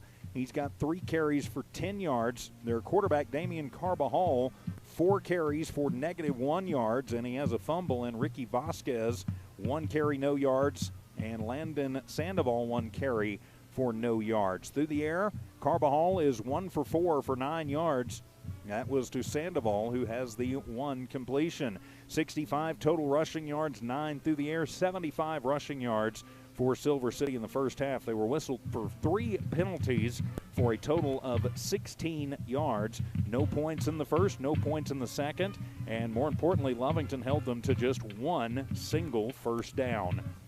Turning the page for your Lovington Wildcats, the air show coming through for Lovington as Ashton Aranda goes 13 of 19 for 204 with 4 touchdowns in the first half. He did throw 1 interception, but you know that's going to happen from time to time. Tayton Hilliard right now leading receiver, 5 catches, 126 yards and 2 touchdowns. Isaac Henson, 3 catches, 28 yards, but 2 of those were for scores. Adam Aguilera, 4 catches for 56 yards, and Cardenas with 1 catch for 2 yards to keep a drive alive. On Dallas, Cardenas is the leading rusher. He's got 7 carries for 73 yards, so a little over 10-yard per carry average. That's pretty good. Ashton Aranda, 8 carries for 18 yards in the first half. So the numbers total up like this: 204 through the air, 91 on the ground, equals 295 total yards for the Wildcats in the first half. They were whistled 5 times for 50 yards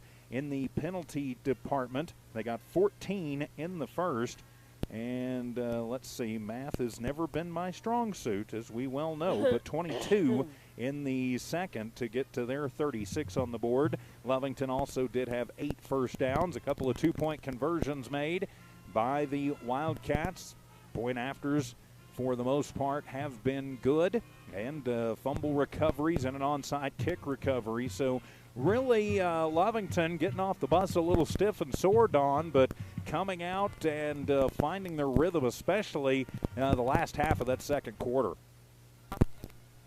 It took them maybe about half of that first quarter. It took them to really kind of stretch out and work the kinks out and the bugs out, and then they got rolling, and then they really kind of never looked back, with the exception of penalties that came at bad times. There's not much to complain about in terms of Lovington's performance. I mean, and a fumble, that didn't end up costing them any points. Right. So, really, they're doing pretty well, and I really do think they're motivated, thinking, it's a long ride back, and they want to make it back as early as they can. Well, they can't just forget to play football. They've got to come out and, as Coach likes to say, finish, because we're not done in this one, and they can't be sloppy. They got to come out with that focused intensity and go ahead and play and seal this one off. Go ahead and finish this one off as soon as they can. Now that, I was griping about the sun being in our eyes before it got behind the mountain. Well, now it is. It's going down, but man, the temperature is going down pretty rapidly with it. So, do you need the keys to go get your jacket, or do you need to come get mine? No, I think it's going to be okay, because we're up. Lovington's up 36-0 in this one as we start the second half. Even though the Silver will have the ball first, Lovington has an opportunity to finish them off quickly here, and let's hope for all of our sakes that they do that. They'll be happy. Their fans will be happy. We'll be happy, and we'll be a lot warmer that way too. Yes, we will, as the band from Silver on the field doing a tribute to conspiracy theories and aliens, and doing a very nice job out there. Of course, the Big Blue Band from Lovington not making the 6+ hour, 7-hour road trip, and looks like probably a couple dozen Lovington faithful making the trip. But I think there's more than that here. I really do. I think we got maybe about 35, 40 people here, at least, and a few mosquitoes to go along with it as I'm trying to keep them away from me. Yeah, some good diehard fans making that long trip, and they're loud too. They've been loud and I think supportive, very supportive for the team. So the team hopefully appreciates, their efforts as well. Well, hopefully so. And the efforts so far have paid off to a 36-0 lead here in the first half. We'll take a 2.5-minute timeout, come back with the keys to the second half. This is your Lovington Auto Supply Napa Know-How halftime show from Silver City. Lovington football continues on Z94 KZOR.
Back here in Silver City, your Lovington Auto Supply Napa Know-How halftime show continues. Lovington leading Silver 36-0 here at the half. I'm TJ Miracle up in the booth. Dawn Morgan is field side. So Dawn Morgan, Lovington Auto Supply Napa Know-How keys to the second half. Well, Lovington just needs to not let up. They've got to come out and they've got to play with that, that focus and that intensity and ferocious effort, fanatical effort, FE, that's on their uniforms. But they need to do it cleanly, and they just need to finish and maybe finish these guys off. Yeah, I think you are absolutely right. So keep your foot on the gas and go from there. Thanks for being with us tonight, wherever you happen to be. Of course, here on Z94 KZOR, Hobbs Lovington, the Z94 KZOR app, and streaming live on the Lovington Sports YouTube channel.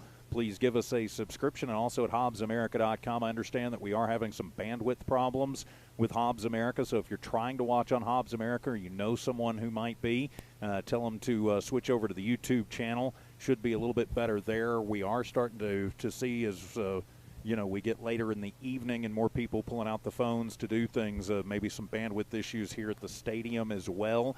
So please just bear with us. We're kind of at the mercy of the cell phone companies on the video side of things. But thanks for watching again on that YouTube channel. Please give us a subscription Tell your friends and your family to subscribe to. Well, don't tell them to, but ask them to. And we're going to have something pretty exciting to announce, I think probably next week, about our subscribers on the YouTube channel. So trust me, you want to be subscribed to that YouTube channel. All right. So with that, we will wrap up our Lovington Auto Supply Napa Know-How halftime show. Lovington Auto Supply, 217 West Avenue D in Lovington. When you need the Napa know-how for your car, get it from the good folks at Lovington Auto Supply. Back for the second half in a minute and a half. This is Wildcat Football on Z94 KZOR.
Welcome back to Lovington Wildcat Football on Z94 KZOR, live in Silver City on Z94 KZOR and on the Lovington Sports YouTube channel. With Dawn Morgan Fieldside, I'm TJ Miracle. Tiff Stuber in studio engineering and producing. The Wildcats leading 36-0.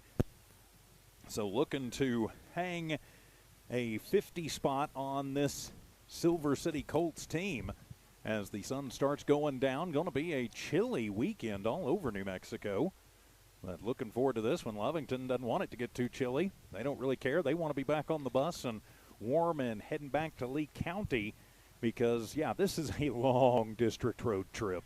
Yeah, and, imagine we think it's bad, and it is bad for us. Portales is even worse for Portales because it's a lot more miles, for them from Portales to Silver. And a lot of people just went, we don't care about Portales now. But, yeah, I know. We have some good friends in Portales. Sure. And yes, we are rivals, but it is a friendly rivalry for the most part between the schools and the towns and frankly, the radio stations too. And and we got to remember it's just as far from Silver to Lovington or Silver to Portales too. So next year, I think we're redistricting next year. So thank you, Great. COVID. Yeah, exactly. But yeah, I mean, maybe they'll stay in. It's just one of those things. Again, we are closer to Tucson than we are to Lovington from here in Silver City. But again, a big thank you to we have some fun and we kid sometimes. But again, thanks to Silver City for being such generous hosts here, and of course Will Hawkins, the superintendent of schools here now, former Lee County assistant superintendent in Hobbs. I actually went to school with Will, college with Will at Angelo State for a while, so but we appreciate him helping us get set up, and of course the athletic department here at Silver as well. So it'll be Silver football to start off this second half as Lucas Contreras will kick it away. Now the question is Lovington maybe going to try another onside after seeing how well that worked? I'm not sure I would. That would almost be unsportsmanlike to do so. And while Coach G definitely has the killer instinct, I'm not sure that would be quite sporting, but we'll see. Well, Lovington kicked it away their final time, They did. Before the half, so we'll see. We'll see. 14 yet. Yep, 14 points. Yep.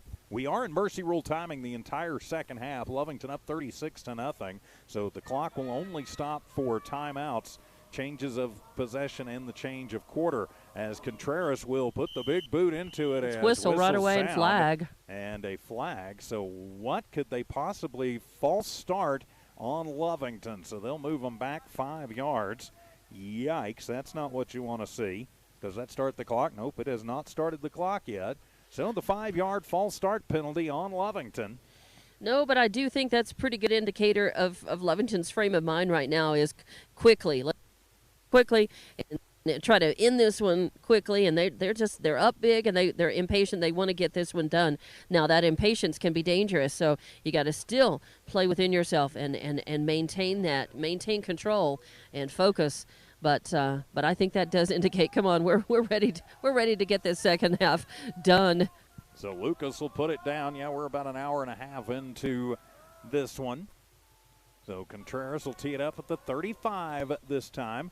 Couple of men back deep for the Silver Colts as Lucas puts the big boot into it, and it will be fielded by Granados back at his own 5-yard line, to the 10, to the 15, to the 20, 25, cuts it back and hit from behind, and ouch, that looked like that hurt as Joseph Perez brings him down, but his feet were coming out from under him anyway, and he kind of went tail over tea kettle on that one, and yeah, glad nobody got hurt on that. That could have been potentially disastrous.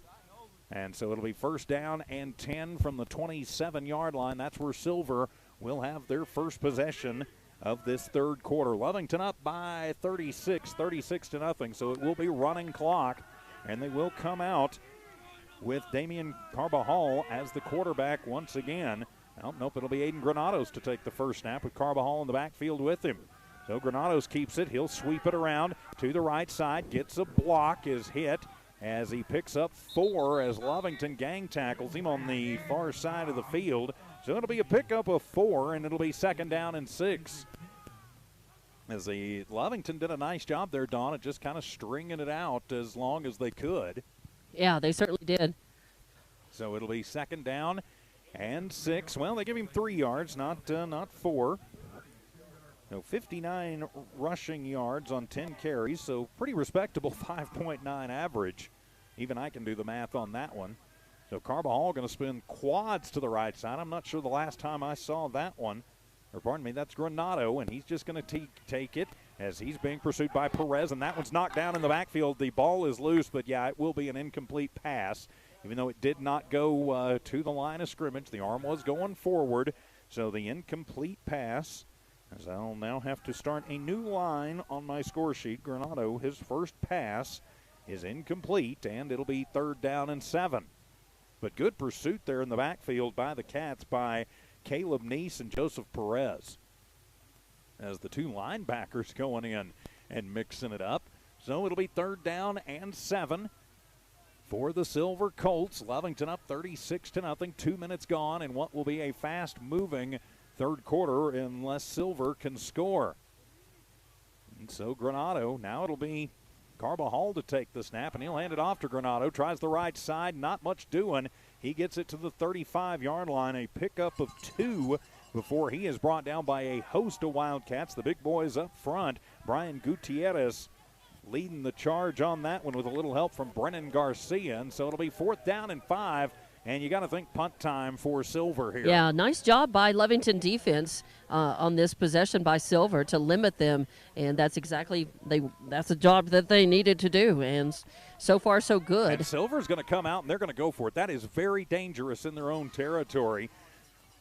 And they've got a good punter. Carbajal will be the quarterback. He's got Brujeda. And it's a low snap. Carbajal picks it up off the turf. Comes near side. Has a man. It'll be complete, but it'll be short of the first down. Well, it might be right at the marker as climbing up and making the grab is Vasquez. It'll all depend on the spot. Good job by Adam Aguilera. They're going to spot it at the 39. It's going to be very, very close. And, yep, they're going to give them just enough for the first down. So very, very close. They'll give them 4 officially. That was a risk that really paid off for Silver, as it sort of is. It keeps a nail, another nail from going in the coffin. Let's say. Well, yeah, and it leaves them. The clock will keep ticking, but they will keep having their own hands on the football. So if they can, at this point, they're trying to play keep away from Lovington. So they're going to take as much time as they can. As now it'll be Granados. He'll be back as the quarterback once again. Granado empty, set in the backfield. Quads to the right side. Bad snap. It is on the turf. And Granado just going to have to fall on that one and eat it. He's going to lose 6 yards. Won't be, yep, it will be a sack officially as I get that scribbled into the books. And so move him back 6 yards. It'll be 2nd down and 16. Well, they mark him at the 35, so it'll be 2nd down and 14 after the first sack of the ball game for either squad. 7.5 minutes remaining. As checking into the ball game will be Ezekiel Torres. He'll go in as a wideout as Granado. And Damian Carbajal will be the quarterback this time. Ian Rueda is his quarterback. Running clock situation. Apparently some of the Silver folks not real happy about that. And a throw across the middle, and that one is going to be incomplete. And they're going to say tipped at the line. Yes, it was. It was. In as fact, Corbin Enriquez got the tip on it. And if he'd have been turned around, he would have had an interception and a pick 6. Yep. It'll be incomplete, and so that'll bring up a 3rd down and 14. As it was. I mean, he got a pretty good hand on it. It wasn't just fingertips. He got a good hand on it. And nice job. Yeah, we're already 5 minutes into this 3rd quarter. So 3rd down and 14. Yep, 3rd and 14 for this Silver Colts squad. As it'll be Carbajal at the quarterback. Low snap. Carbajal handles it. He wants it all. He's going down the far side. He has got a man, and that one is going to be complete into the 10, to the 5, and into the end zone for a 65-yard touchdown. Sebastian Escobar. That's Escobar. Yep, I was getting there.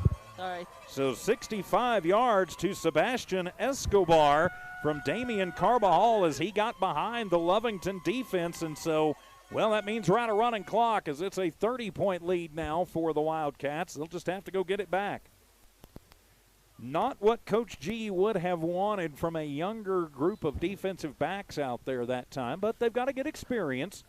And you've got to think that probably Silver going to go for the 2-point conversion. Well, you know what? They're playing, kind of gutsy again. They're just giving it their all right now because they're behind and they really didn't have anything to lose by going for it in that risky situation that turned out. Granados will be the quarterback. They will go for 2. He'll take it to the right side, is hit in the backfield, and somehow gets away and out of the tackle of Anthony Gomez. And he'll put it into the end zone, and they'll put the 2 on the board. So we're out of the running clock situation as a big play to Escobar from the quarterback. Carbajal puts him on the board, and then the 2-point conversion is good. 6:38. Whoa, Don, watch out. 6:38 remaining here in the 3rd quarter. Lovington 36, Silver 8. Back in a minute here on KZOR.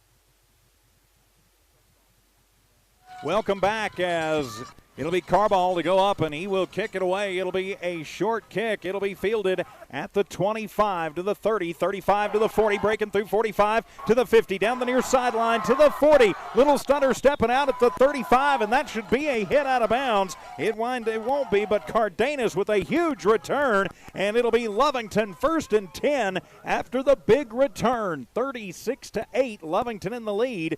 So we are out of running clock, but you got to think Lovington is going to want to put this back in running clock. Oh, you bet. Just as quickly as they can. Yeah, they're gonna. But they got to hang on the football, take care of the football.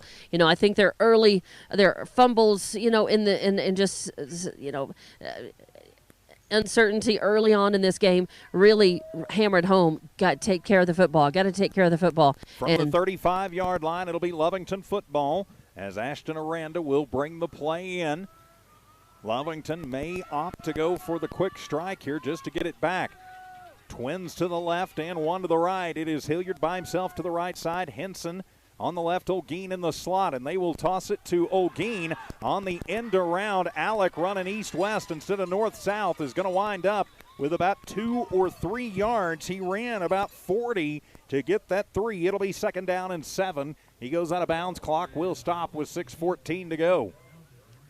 So trying the end around as Granados will push him out on that far side. Gotta say, we've said all game long, Silver, their defense is fast. Yeah, they definitely have the speed, to be sure.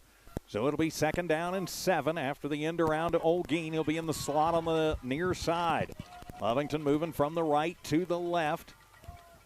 Aranda hand it off as Cardenas cuts it right up the middle, gets through 1, gets through 2, and is going to be near the 20-yard line, make it the 22. Officially a pickup of 11 for Arandas, and it'll move the chains. 1st down Wildcats. That was a really gutsy run as, he got out, he slipped out of an ankle tackle, and I don't know how, and that can be dangerous because that can really twist your ankle and your knee up. But, man, he really had a nice run there. Good block up front from Valente Hera, too. Opening the way for him.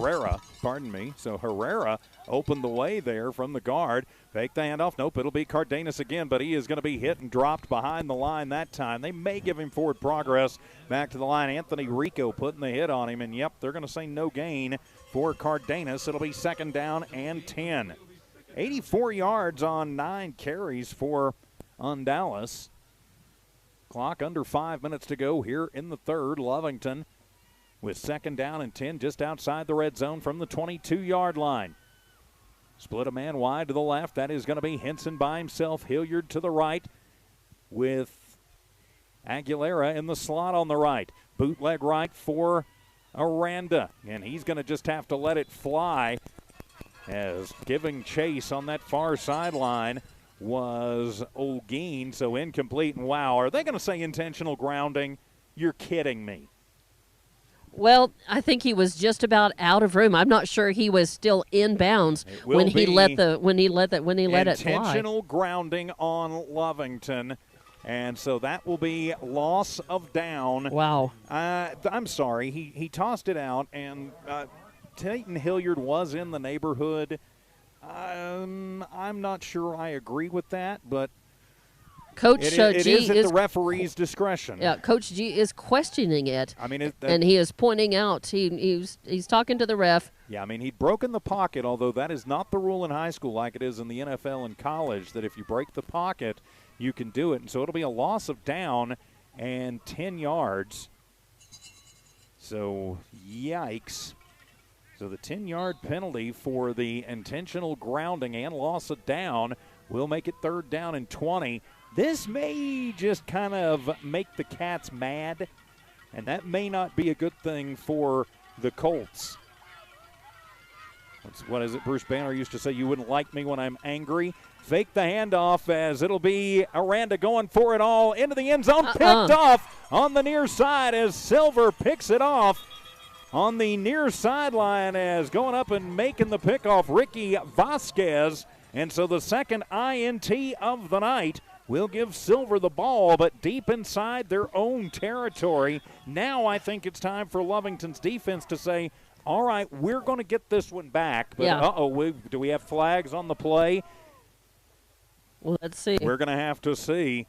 And we're going to have sideline warning against the Colts. So, and now they're just going to say sideline warning. So no flag officially there. After a warning that could actually cost the team if they get called for it again. Vasquez gets it back out to the 17-yard line, so it'll be 1st and 10 from the 17 for the Colts. It's going to be real important for the Lovington defense to stop here, to just make a statement. Lovington's got to stop and make a statement, get the ball back. Yes, they do. A little confusion on the line, and it'll be the handoff. Direct snap as Carbajal gives it to Granados, and he's going to get it to the 20, and Hilliard is going to say, Hilliard suplexes him. I mean, that's a WWE-worthy move. So Granados is still going to wind up, though, picking up 6 yards on the play. It'll be 2nd down and 4. Ball spotted at the 24-yard line. That's a testament to his strength because it's not like he's a 250-pounder or something, but he tackled. He threw him down like it under was. center, and he will pitch it back to Vasquez. He's across to near the 30-yard line before that was Granados again. Brought down that time by Joshua Carrasco. Some of the younger players starting to get in. It'll be another 6-yard pickup for Granados. And I would let them get 6 yards basically all day long if they wanted to, because it's going to take them a lot of time because they don't do a lot of passing. I say that, and they got a 65-yard touchdown pass a minute ago. But send a man in motion, and they will pitch it. That's Granados again as he's got some room. He's to the 40, to the 45, to the 50, inside Lovington territory, and finally wrestled out of bounds as he drags Isaac Henson and Adam Aguilera with him, but he is down and he is hurt on the near side. Slow to get up is Granados, but that was a big 28-yard run, and it's another 1st down for the Silver Colts. Yeah, I mean, you'll let him get 6 yards at a time, but you don't want to let him get. Yeah, you don't want to let him get 28 at a time. No. It'll be 1st and 10 as Granados was shaken up, but in the play. And so they'll go into Lovington territory. Again, Lovington getting some of their younger players in, and Silver is smart enough to see that, and they're kind of picking on them a little bit. So under center again with 2 backs in the backfield. And it's going to be Carbajal, keeps it himself, rolls left, slings it, wants everything, and overthrows his intended target down the left side. And we've got a flag out. I don't know what it could be for. Something must have gotten said. So I'm going to wait to write down what this is. I mean, I thought it was good coverage by Cesar Gonzalez. And it was that was an uncatchable ball, so it could not be pass interference. Lovington, are you kidding me? Oh. That ball, and if you could see it on the video, and I'm not going to question the officials, but that ball was 15 yards over the head of Vasquez. That was an uncatchable ball, and they were pushing each other within 10 yards of the line. Okay, automatic 1st down for Silver, and it's a 10-yard penalty for Lovington. That's costly. So, yeah, and that's about all I'll say about that. It's not like Lovington doesn't have the points to give. Yeah. They do. 36-8, but still. Still, that's an uncatchable ball. Yeah. And that's but, anyway, so under center will be Carbajal as we move on, as he's going to bark it out. Lovington did not break the plane. Handed off Vasquez up the middle, gets through the first line, and will get up to the 25. So it'll be a 3-yard gain for Vasquez. Clock is running. 7. Yep, clock will run as long as he stays in bounds. No, Lovington, though, in the lead, 36-8. A bad turnover. Deep, I think Lovington was trying to make a point, and I don't blame him. I probably would have done the same thing, as Granados has come out of the ball game. And right now, Coach Ortiz is sitting on his helmet. So Carbajal to pass, comes down the near side, and that one is going to be almost picked off.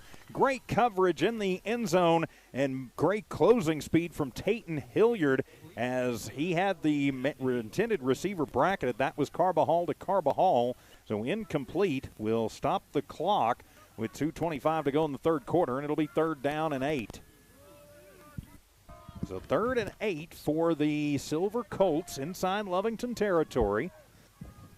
They will be going for it, you've got to think, even if they don't make it on 3rd down.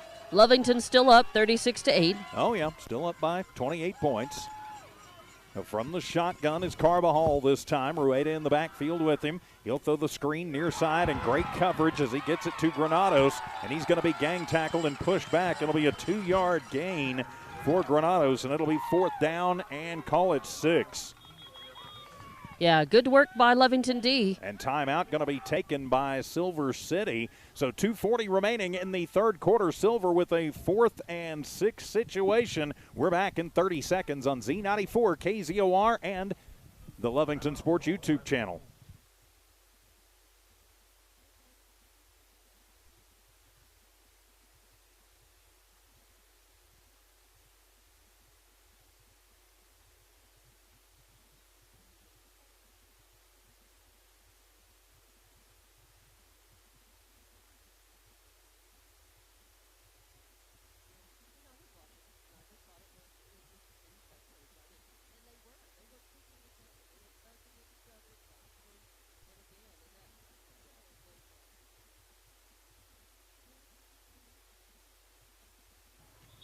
The Colts take a timeout with 2:10 remaining in the third. Lovington leading 36-8. Silver trailing here, but thinking about what they're going to do on fourth down and about 7 officially from where they've got it spotted. I'm TJ Miracle. Don Morgan is field side.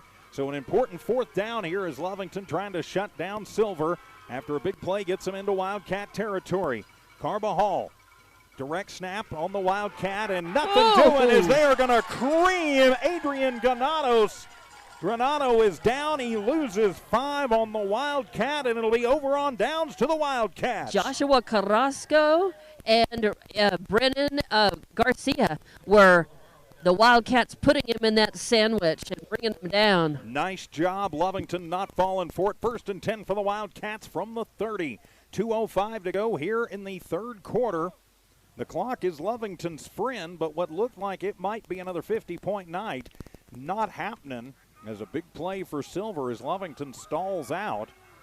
Turnover and a couple of big plays. Lovington still comfortably in command. Trips to the left, one to the right. Send a man in motion. That's Aguilera. Hand it off to Aguilera on the end around. He's got about 5 yards before he gets upended at the 35 on the far side of the field. Adams' first carry of the night, 2nd and 5. Couple of Silver Colts over on that far side, including Montelis Valenzuela. So it'll be 2nd down and about 5 for the Wildcats. From at the 35-yard line, far hash mark, Twins left.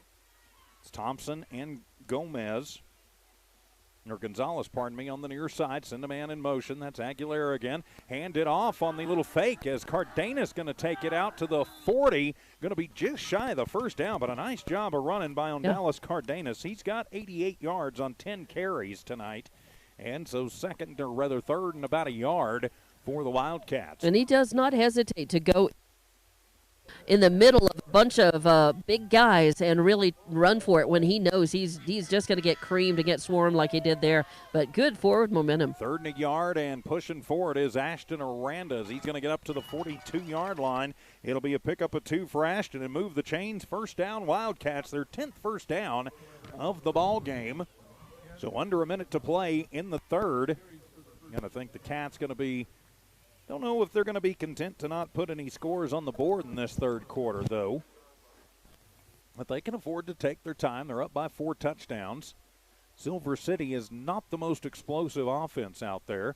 Aranda from the shotgun, Twins left, Twins right. 1st and 10 for the Wildcats. Going to roll left side, looks, throws it underneath, has a man, that is Thompson. Complete at the 45 to the 50 to the 40. Horse collar tackle that is not called at the 42-yard line. Move the chains, 1st down, Wildcats. Yep, this is what you want to see. And it's starting to get noticeably cooler out here. Not much wind, and that's kind of a blessing. But it is definitely going to be, a factor here pretty soon. Going to be our coldest football yet. Yeah, we got that front moving through this evening across much of the state. So it'll be 1st and 10 inside Colt territory from the 42. 15 seconds to go.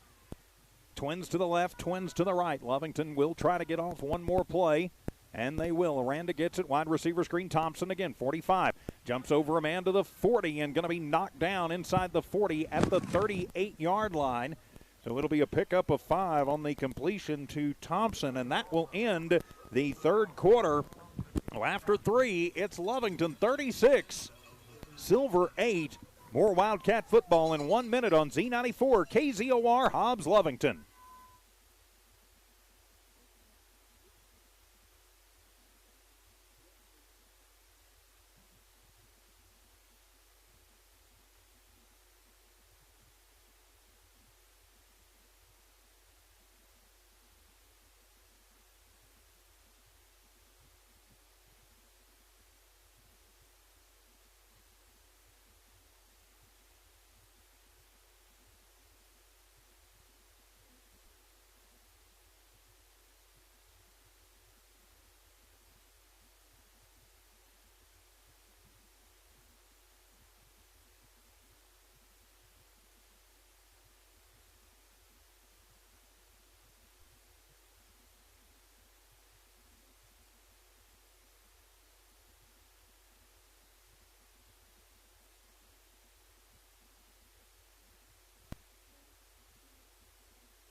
Back in Silver City, district opener for the Lovington Wildcats as they are in the lead 36-8 over the Silver Colts. With Don Morgan fieldside, I'm TJ Miracle, at least in the press box, not high above the stadium, kind of a long, stretched out, but not very high seat. Tiff Stuber in studio engineering and producing. So 2nd down and 5 to start this 4th quarter. Wildcats inside Colt territory from the 38-yard line.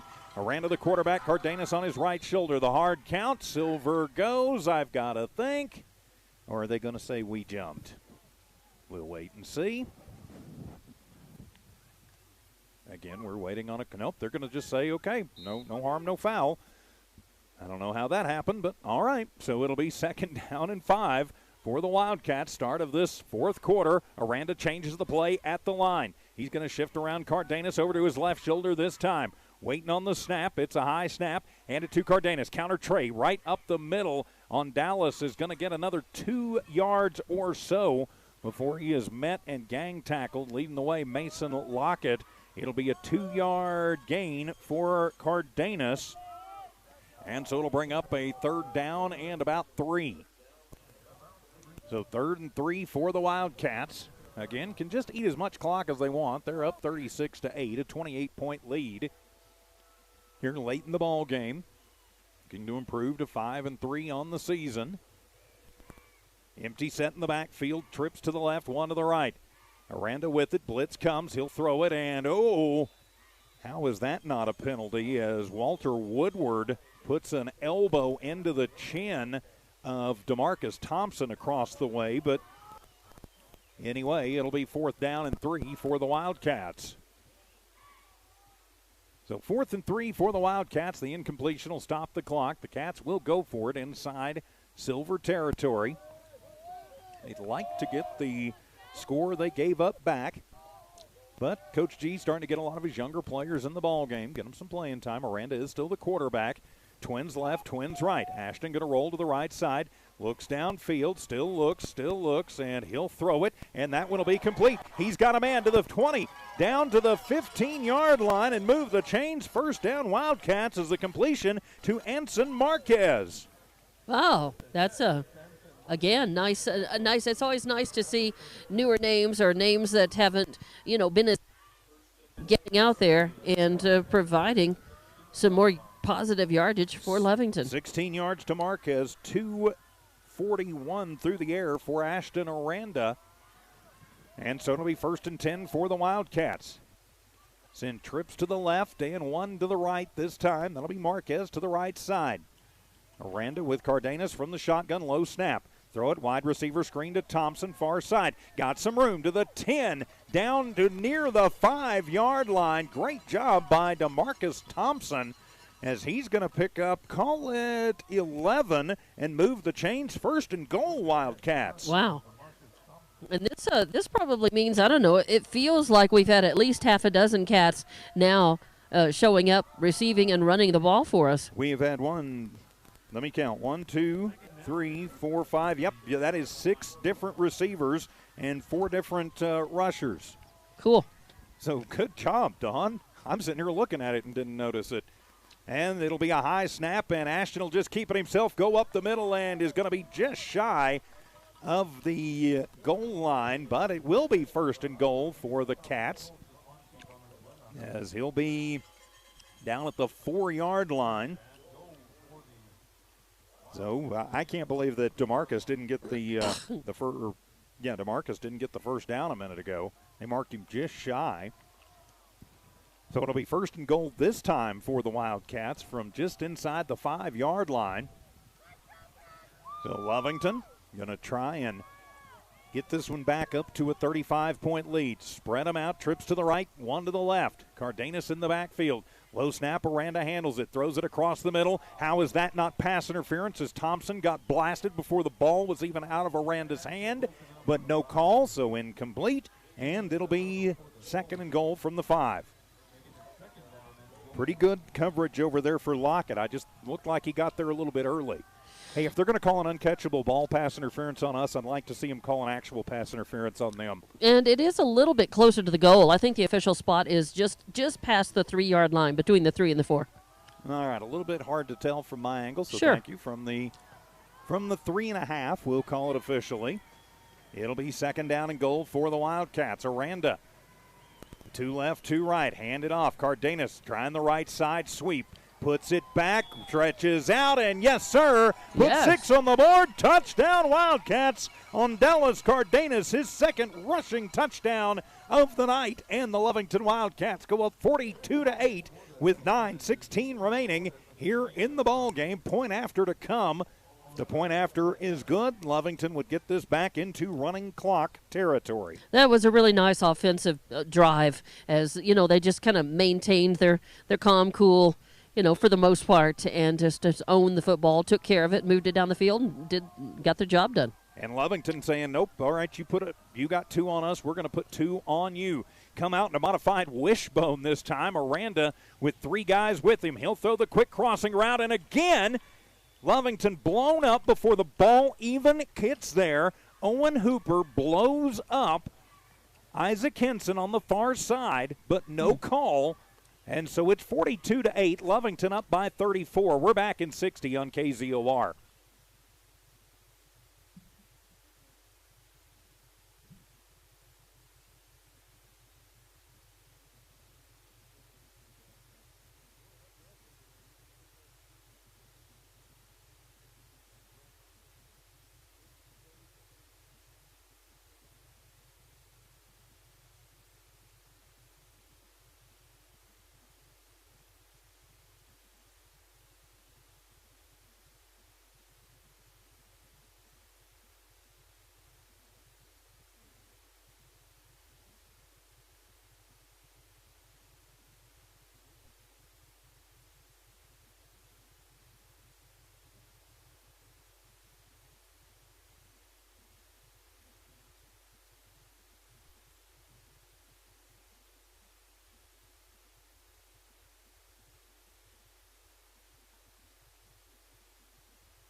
Four yards from Dallas Cardenas around the right side behind that big Lovington offensive line being led by Jaden Bosquez and Valentin Herrera on that side. Coach G getting some of his younger players some reps. The point after is no good, and so it is 42-8, a 34-point lead for Lovington. 9:16 to go here in the district opener as Contreras will kick it off from the left to the right. Lucas will put the big boot in it. It'll be a high end over ender. It'll drive back. That's number 24, as I forget who that is all of a sudden. How could I forget Granado? Oh. He'll take it back, and he'll be planted at the 20. So 1st and 10 from the 20 for the Silver Colts. And so having a little trouble with the mic. Don, I'm going to reset the system up on my end here. So it'll be 1st and 10. Wow, as they give him a pretty generous spot. Call it the 22-yard line. So resetting the system on this end. Don Morgan is field side with us tonight. I think maybe it is partially our mini transmitter as the pitch back to that is Vasquez, and he's going to be tripped up. Nice job by the Wildcats, as tripping him up was Corbin Enriquez, who has had a heck of a game. So Vasquez is going to pick up 2. And, Don, I've got the system reset, just FYI. So a pickup of 2. It'll be 2nd down and 8. Clock continues to move with 8:45 remaining in the ball game. As it'll be Rueda. Nope, it'll be Carbajal. He'll go under center. He'll send Granados in motion. They'll pitch it to Granados, going to the right side. Has a hole across the 35 to the 40. Still on his feet out to the 42-yard line. It'll be a pickup of 18 for Granado. And he's got 1:08 on the ground now, does Granado. And so that'll bring up 1st and 10. That'll be the 5th first down for the Silver Colts. So 1st and 10 for the Colts. And again, we're going to work on the reset of the settings here just a bit. And Don, the microtrans is off, so I don't know where the interference is coming from. So as we plug that back in and get it going again. And the pitch and the tackle, nothing doing. It'll be 2nd down and 10. Nice job for the Wildcats. Again, I apologize for kind of the shoddy camera work. So it'll be 2nd down and 10 after the carry from Granados. Clock continues to move with 7:45 remaining in the ball game. So 2nd down and 10, ball spotted at the 40. Carbajal up under center. The deep back is Granados. Send a man in motion. That is Sandoval. He'll pitch it to Granado, trying the near side, and makes a cut, makes a man slip and miss, and he's got some room to the 50, to the 40. It's a foot race to the 30, and from behind, Henson is going to run him down and knock him down, but he's inside, or going to be near the 20. Call it right at the 20, so that's going to be a 40-yard gain for Aiden Granado. On his 19th carry, he's got 148 yards. And so it'll be 1st and 10 from the 20. But a nice job there by Tayton Hilliard, who's had a whale of a night, Dawn. Yeah, very good game for him. Very, very good game for him, definitely. So from the 19-yard line officially, it'll be 1st down and 10 for the Silver Colts. 6:54 remaining in the ball game. They have not gone away. They're going to put Rueda over on the right side, and they will pitch it to Sandoval, who is hit in the backfield, somehow gets out of that tackle. The first one, but won't get out of the second one, and is going to be dropped back at the 26-yard line. Great job as Henson will clean him up, but starting the tackle was number 51, and Dawn, I don't have a 51 on my roster this week. But so 51 doing a nice job bringing down Sandoval for a loss of 6. I kind of think that maybe it's a younger player, that's in that is wearing 51 possibly. Could be. Yeah, I think we're probably, the interference I think is probably coming out of the coaches' headsets, as everybody kind of gets bunched up over there together. Is Carbajal back to pass, and he'll go for the left corner of the end zone, and that one is going to be into the end zone. Nope, just shy, but it'll be at the 2-yard line. Going up for the INT instead of trying to knock it away was Gomez.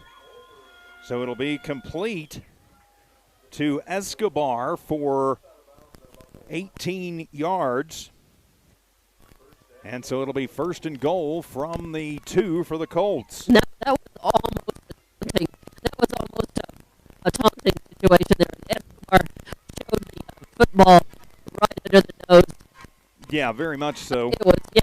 And so the 2-point conversion, they will pitch it to Granado, and he will be hit, but he'll still get into the end zone for the 2-point conversion. 5:50 remaining in the ball game. Lovington 42 and Silver 16. And so, or wait a minute, that would have been the touchdown, which gets them to 14.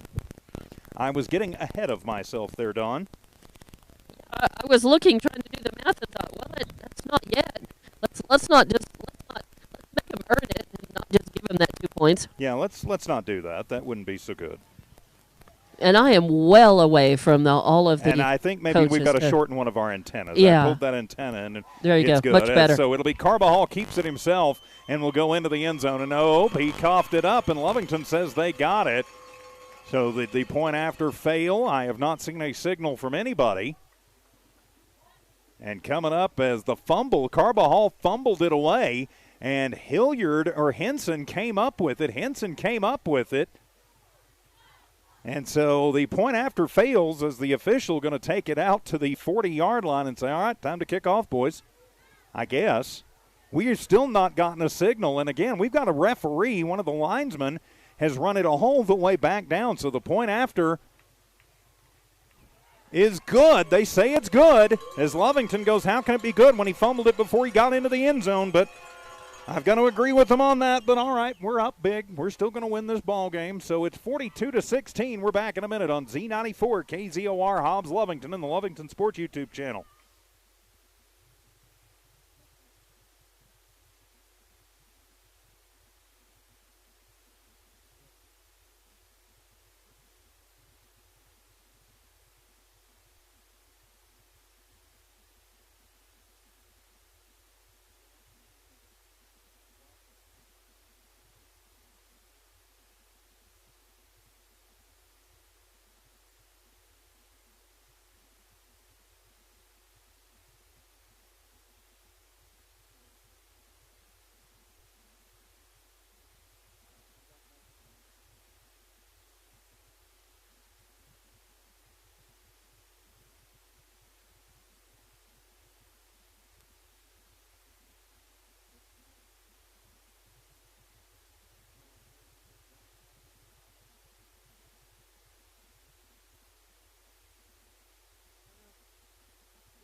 2 yards from Aiden Granado, and then the two-point conversion good by Carbajal makes it 42-16. Lovington in command, and now they're going to try the onside kick, and almost muffed, but landing on it and doing exactly what you're supposed to do is Joseph Perez. So if you're Lovington now, Don, I think you've got to keep running your offense. And I think it's a great idea to get the younger players some, but I think just keep it on the ground. Let's run it out of here. So, we don't want to risk getting anybody hurt. And I think, we just do everything we can here to run the clock and run this one out. But I think that they want to get on the board again. I think that they want to cap it off with, just to make a statement, especially after some of the almost contentiousness, that's been going on as Silver in frustration, coming back, making a couple of scores in this. Silver, to their credit, has never given up, and I will give them that. There's some other things that have gone on that I have not agreed with so much. But and so Lovington needs to not give up. Yeah, no, Lovington needs to continue to play like they're behind instead of headed for a win. Yep, Aranda from the shotgun. He's going to send Aguilera in motion. Ashton with it, sets, fires across the middle, and that one is going to be incomplete. And another big hit put on Alec Olguin. Yep. And another, if that was timed perfectly. It was a great throw. I think Olguin just couldn't hang on to it. Well, it was a good throw, but it was also a pretty big hit. That may or may not have been timed okay by Landon Sandoval. But, it was a good hit, and it was clean. I'll give him that. I think it was just a little bit early. So, 2nd down and 10. Clock stops with 5:43 remaining here in the ball game. Lovington going to send trips to the right and one up to the left. Aranda from the shotgun. Going to hand it off on the little counter tray, and not a lot of room to run for Cardenas. So he's going to get it back to the original line of scrimmage. Might get a yard out of it. Yeah, they'll give him a yard. And it'll be 3rd down and 5. Ball right at midfield. So that will keep the clock moving with 5 minutes and 20 seconds remaining in the ballgame. Lovington up 42-16. As the clock continues to roll on the opening game of the district season. Of course, our last 2 games against Ruidoso and Portales will be back at the friendly confines. We've been on the road all year, it seems like. From the shotgun, Aranda with trips to the right side. Blitz comes. Ashton is going to be hit, and he is going to be sacked. First sack of the ball game back at the 44-yard line as Silver kind of dogpile now. Good sports. Nope, they are dogpiling, and Aranda is down as Lovington, and things getting a little contentious up in there. It'll be a 5-yard sack, and so that'll be the first sack of the ball game. Yeah, for the Colts. Even some of the teammates on Silver, a couple of the ones that are being a little hot-headed, even their teammates are trying to, shove them off and make them calm down. 4 minutes, 24 seconds remaining in the ball game. The Cats will go for it. 4th down and 15, make it 4th and 14. Trips to the right, 2 to the left, and it'll be a quick kick. And Aranda just going to kind of squib that one, and it'll go sideways, and that one is going to be fielded and knocked out of bounds. Gabriel Galindo, who got it on a rugby-style hop and brings it back. Again, got to give credit to Silver. They are not stopping. It was not a fair catch there, and saw a little room to run, and he went ahead and did it. So 4:07 remaining in the ball game. Lovington on their way to their first district win. And sending Silver to 5-3 on the season.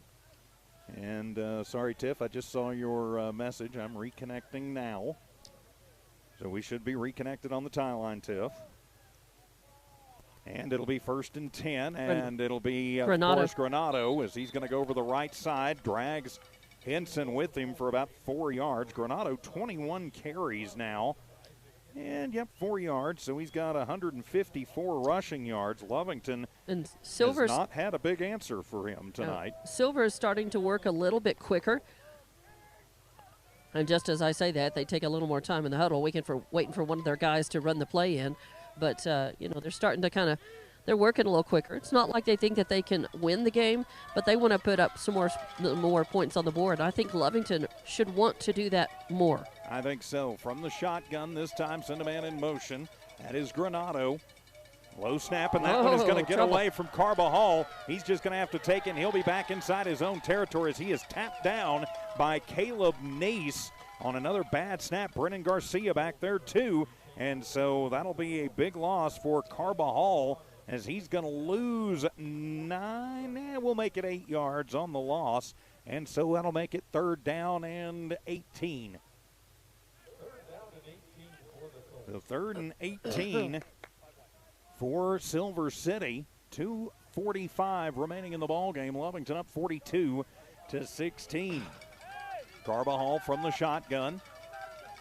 Barks out the signals. Got Rueda in the backfield with him. He wants it all going down the left side for Granado, and he will catch it. But was he out of bounds? He was out of bounds. Good coverage down the field as Matthew Garcia getting some time in. It'll be incomplete. Really? And so that'll bring up a 4th down and 18. They're going to go for it. I mean, nothing to lose here. Yeah, Garcia, really nice job. He kept it. He followed his man and kept on it all the way and pushed him out. Of course, remember next Friday night, finally back in the friendly confines. Only 4 home games this year as we head back to the friendly confines of Brian Urlacher Field at Wildcat Stadium in Lovington. The Ruidoso Warriors will be coming to town next Friday night as we continue district week number 2. So it'll be 4th down and 18. Carbajal from the shotgun, another bad snap, and he's just going to take it himself and get eaten up right at the, he's going to lose 3 or 4 yards as Brian Gutierrez and Caleb Neese both say, yep, you're down, kid. And so it'll be another loss. No sack on the play, but it'll be another loss of 4 and over on downs. And so Lovington Wildcat football with 2:27 to go. Still 2 timeouts for Silver, but really, if Lovington wanted to, 1 first down, and they could run this one out. We'll see. Coach G going to send Ashton back out there. Ashton, 252 yards through the air, 4 touchdowns. The Cats, though, only scoring the 1 touchdown here in the second half. Of course, a lot of the younger players getting time. So with 2:27 to go, Aranda from the shotgun, twins to the right, 1 to the left. Extra tight end in the ball game. Hand it off, and coming to the near side is Cardenas. He's across the 40 to the 38-yard line, and yeah, that's a late hit. Yeah. Big late hit from Owen Hooper. It'll be a pickup of 5 for Cardenas, but we should be tacking 15 onto the end of that one. Yeah, Coach G saw that, immediately jumped up and was hoping that the ref was going to call that. It will be an illegal blow to the head, personal foul.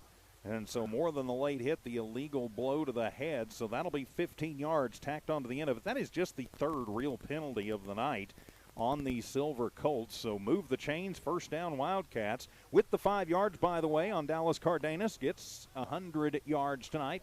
First Lovington Wildcat rusher this year to get to the century mark. So that'll move Lovington to the 23-yard line. 1st down and 10 after the 15-yard penalty tacked onto the end of the 5-yard gain. So it'll be 1st down and 10 for the Cats from the 23-yard line. Twins to the right, 1 to the left. Going to shift around as they change the play at the line. Cardenas now on the right shoulder, and they're going to flip it to Olguin, and he gets away and bounces off of 1, gets inside the 20, down to the 18-yard line. A pickup of 5 on the little end-around pitch to Alec Olguin. He was dead to rights in the backfield, Dawn.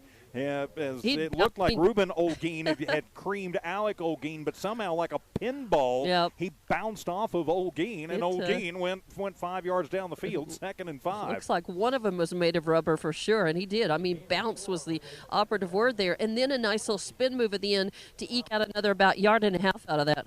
So it'll be 2nd down and 5. We are just slightly over a minute left in this one, 1:10. 42-16, Lovington in the lead. Aranda in the shotgun, twins left, twins right. High snap, hand it to Cardenas as he's just going to take it right into the teeth and power football to the 15-yard line. It's only going to be a pickup of 3, but that still does exactly what you need it to do. And so now it'll be 3rd down and 2. And just power football again for the Lovington Wildcats. Under a minute to go, a 1st down here would end it. And you've got to think that Silver at that point would raise the white flag. As Aranda goes, what's the play, Coach?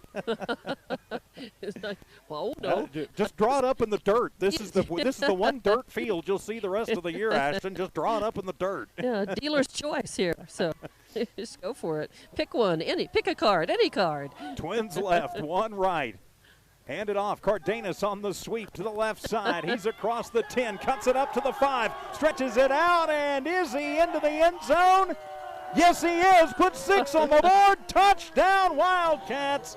16 yards on Dallas. Cardenas puts the exclamation point on this one as the Cats will go to 1-0 in district and lead 48-16. Well, what did I say? They needed to cap this one off, end this one with a score, and they're going to do it. And I'd say he picked a good card. Third rushing touchdown of the night for Cardenas.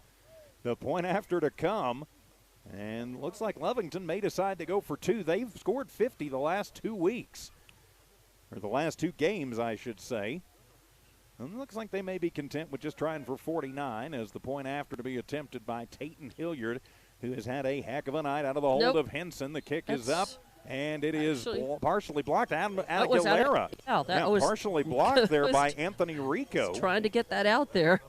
Yeah. So it's still 48-16. Lovington up by, let's see, that would be 32 points. So a 32-point victory tonight. Well, it's not over yet for the Wildcats. We'll just keep it right here as we get ready for our Devon Energy postgame show and, of course, our coaches' conversation with Coach G after this one. Lovington will improve to 5-3 on the season, but more importantly, they will improve to 1-0 in district. So the Wildcats on the 16-yard sweep on Dallas Cardenas on what will probably wind up being Lovington's final offensive play of the game really seals the deal on what looked like a cakewalk in the first half, turned into a little bit harder slog in the second, Dawn. As you know, I like Coach G, though, getting some younger players, some valuable experience, because you never know when they could be asked to step up. Yeah, game experience. I mean, it's gold, and it's always good, especially when you've got the opportunity to do that without losing anything, as a team, without sacrificing anything except a few points that you have to give anyway. So, good call. So it'll be Lucas Contreras to kick it away. We'll see if Lucas just booms it again. As Contreras will put the boot into it, and he will give it everything he's got. And a fair catch called for back at the 10. How he can't run that out. He signaled a fair catch. They're going to let him, though, as it'll be Escobar to the right side and takes it out to the 30. Dawn, it looked like he signaled a fair catch from up here. It did. I mean, his arm went up. His arm went up, and he started his little – yeah. So it won't matter as he brings it out. It'll run the clock out, and the Lovington Wildcats go to 1-0 in district as they are victorious tonight. Our final, Lovington 48, Silver City 16. We're back in 3 minutes for your Lovington Wildcat postgame show from Devon Energy on Z94 KZOR.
Welcome to your Devon Energy post-game show. Lovington victorious tonight, goes to 1-0 in district. Our final 48-16. I'm TJ Miracle, and let's take it for a Bob's Thriftway Coaches Conversation with Don Morgan and Coach G. Hey, congratulations, Coach. Nice win. Absolutely. Proud of our kids, and like I said at half, I knew they weren't going to stop playing, and they made a couple of really good plays there at the end, and we got put in some adverse situation. We just kept playing, so I'm proud of our kids, proud of how they finished, and like I told them at the end, we're 1-0. Yeah, 1-0. 1-0, one step closer. All right. Anything else? What else did you tell them after the game that you really thought made the difference? I think the biggest thing is our preparation. How we're preparing for the week. Each week that we're getting a chance to play, that's a really good football team. They got to play Portales next week. It could end up in a situation where, we got to go. They could still compete for a district championship as well. So, and that's our mindset right now. Our long-term goal, and they identified that in the spring, they want to win a state championship. They want to bring a state championship back home to Lovington. It means a lot to them. Playing for the ones that came before them, it means a lot. But a small goal that we have is, and it doesn't make it it's still a big deal to us. Lovington football has not won a district championship in 10 years. 10 years. And so I know that's what this senior group wants, and having the opportunity to bring it back to Lovington is going to mean a lot to them. So just about how we attack the week, prepare for our opponent. Ruidoso's a good opponent. They're going to be really good. And good thing is we get to be at home next week, so that's outstanding. Senior night going to be a bit emotional for them, but just looking for the opportunity to be at home and play in front of our great fans. What's going to be the key against Ruidoso? They got a really good run game, and so quarterback is really, really athletic. They got a really good fullback. They're kind of similar to us offensively, which creates some problems. That's why we do it. So that's going to be the biggest thing, is we got to stop the run. We did a really good job of that in the first half. They came out in the second half and made some adjustments, and they ended up rallying a little bit, having some big runs. So we're going to have to look at the film tomorrow, because they're going to try to run the football against us next Friday night. All right, so stop the run again. But you were faced with that against Silver, really, because they're a running team. 6 different receivers for you tonight, at least 3 different carriers, maybe 4 before the end. And you had a chance to get some younger players in. Yes, no doubt. DeMarcus Thompson came in there late in the second half, and he's outstanding. He's really, really good, and he does really special things with the ball in his hand. So glad we could get him in there and get some reps. Dallas Cardenas, he's getting better and better every time he touches the football. Coach Faith says it all the time. He's quick. He calls him Juice. Just keep giving Juice the football. So, but proud of those guys up front. Those guys. That was they had a really good defensive front, and they were getting after it. And so we did a good job. Mixed up the combinations up front a little bit. So I'll be interested to get back and look at that a little bit. It looked like good response again tonight. Good response against what Silver was handing you and some of their adjustments, and you guys answered. Oh, absolutely. And at the end of the day, what gave us success is we won the turnover battle, and that's winning on 4th down. That's taking the ball away from them. So that's huge. If we can continue to do that and win the turnover battle, it's a proven statistic. You win the turnover battle, you win the game. Yeah. And that was big for our special teams. We had some really good returns, faked it a couple times on PAT. We blocked the punt. Actually didn't take it off of his foot, but we tackled the punter, and so that was huge. So, again, the group's coming together, and that's what makes me really, really proud, is just everybody playing together as one team, and that's how we're going to win football games. Right, and great timing on that. You want to peak at the right time, and you guys are coming together at the right time, building the momentum coming into your 2nd district contest coming up. Absolutely, and so just got to keep getting better. All right. This doesn't define who we are, so we get home, hats off to the past, sleeves up to the future, and we got to get ready for those Warriors. Awesome. We'll be there with you, and congratulations tonight. Good luck next week. All right. Thank you. See you next week. Thank you, as always. Thank you very much, Coach G. Don Morgan with our Coaches Conversation, of course, from our friends at Bob's Thriftway. We will come back and wrap up the numbers and wrap up this ball game. The Cats victorious tonight by a final of 48-16. This is Wildcat Football and the Devon Energy postgame show on Z94 KZOR.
Welcome back to Silver City, the Lovington Wildcat Devon Energy postgame show here on Z94 KZOR and on the Lovington Sports YouTube channel. I'm TJ Miracle. The Cats victorious tonight, 48-16. A quick look at our numbers to wrap those up. Ashton Aranda tonight goes 17 of 27, 252 yards, 4 touchdowns, and 2 interceptions tonight. His leading receiver, Tayton Hilliard, 5 catches, 126 yards, 2 of those for scores. Adam Aguilera, 4 catches, 56 yards. Isaac Henson, 3 catches, 28 yards, but 2 of them were for touchdowns. DeMarcus Thompson, 3 catches for 32 yards. Cardenas had a catch out of the backfield for 2 yards. Marquez, 1 catch for 16 yards. On the ground, Dallas Cardenas. Welcome to the Century Club, young man. 16 carries for 119 yards and 3 rushing touchdowns. That is the first running back in a couple of seasons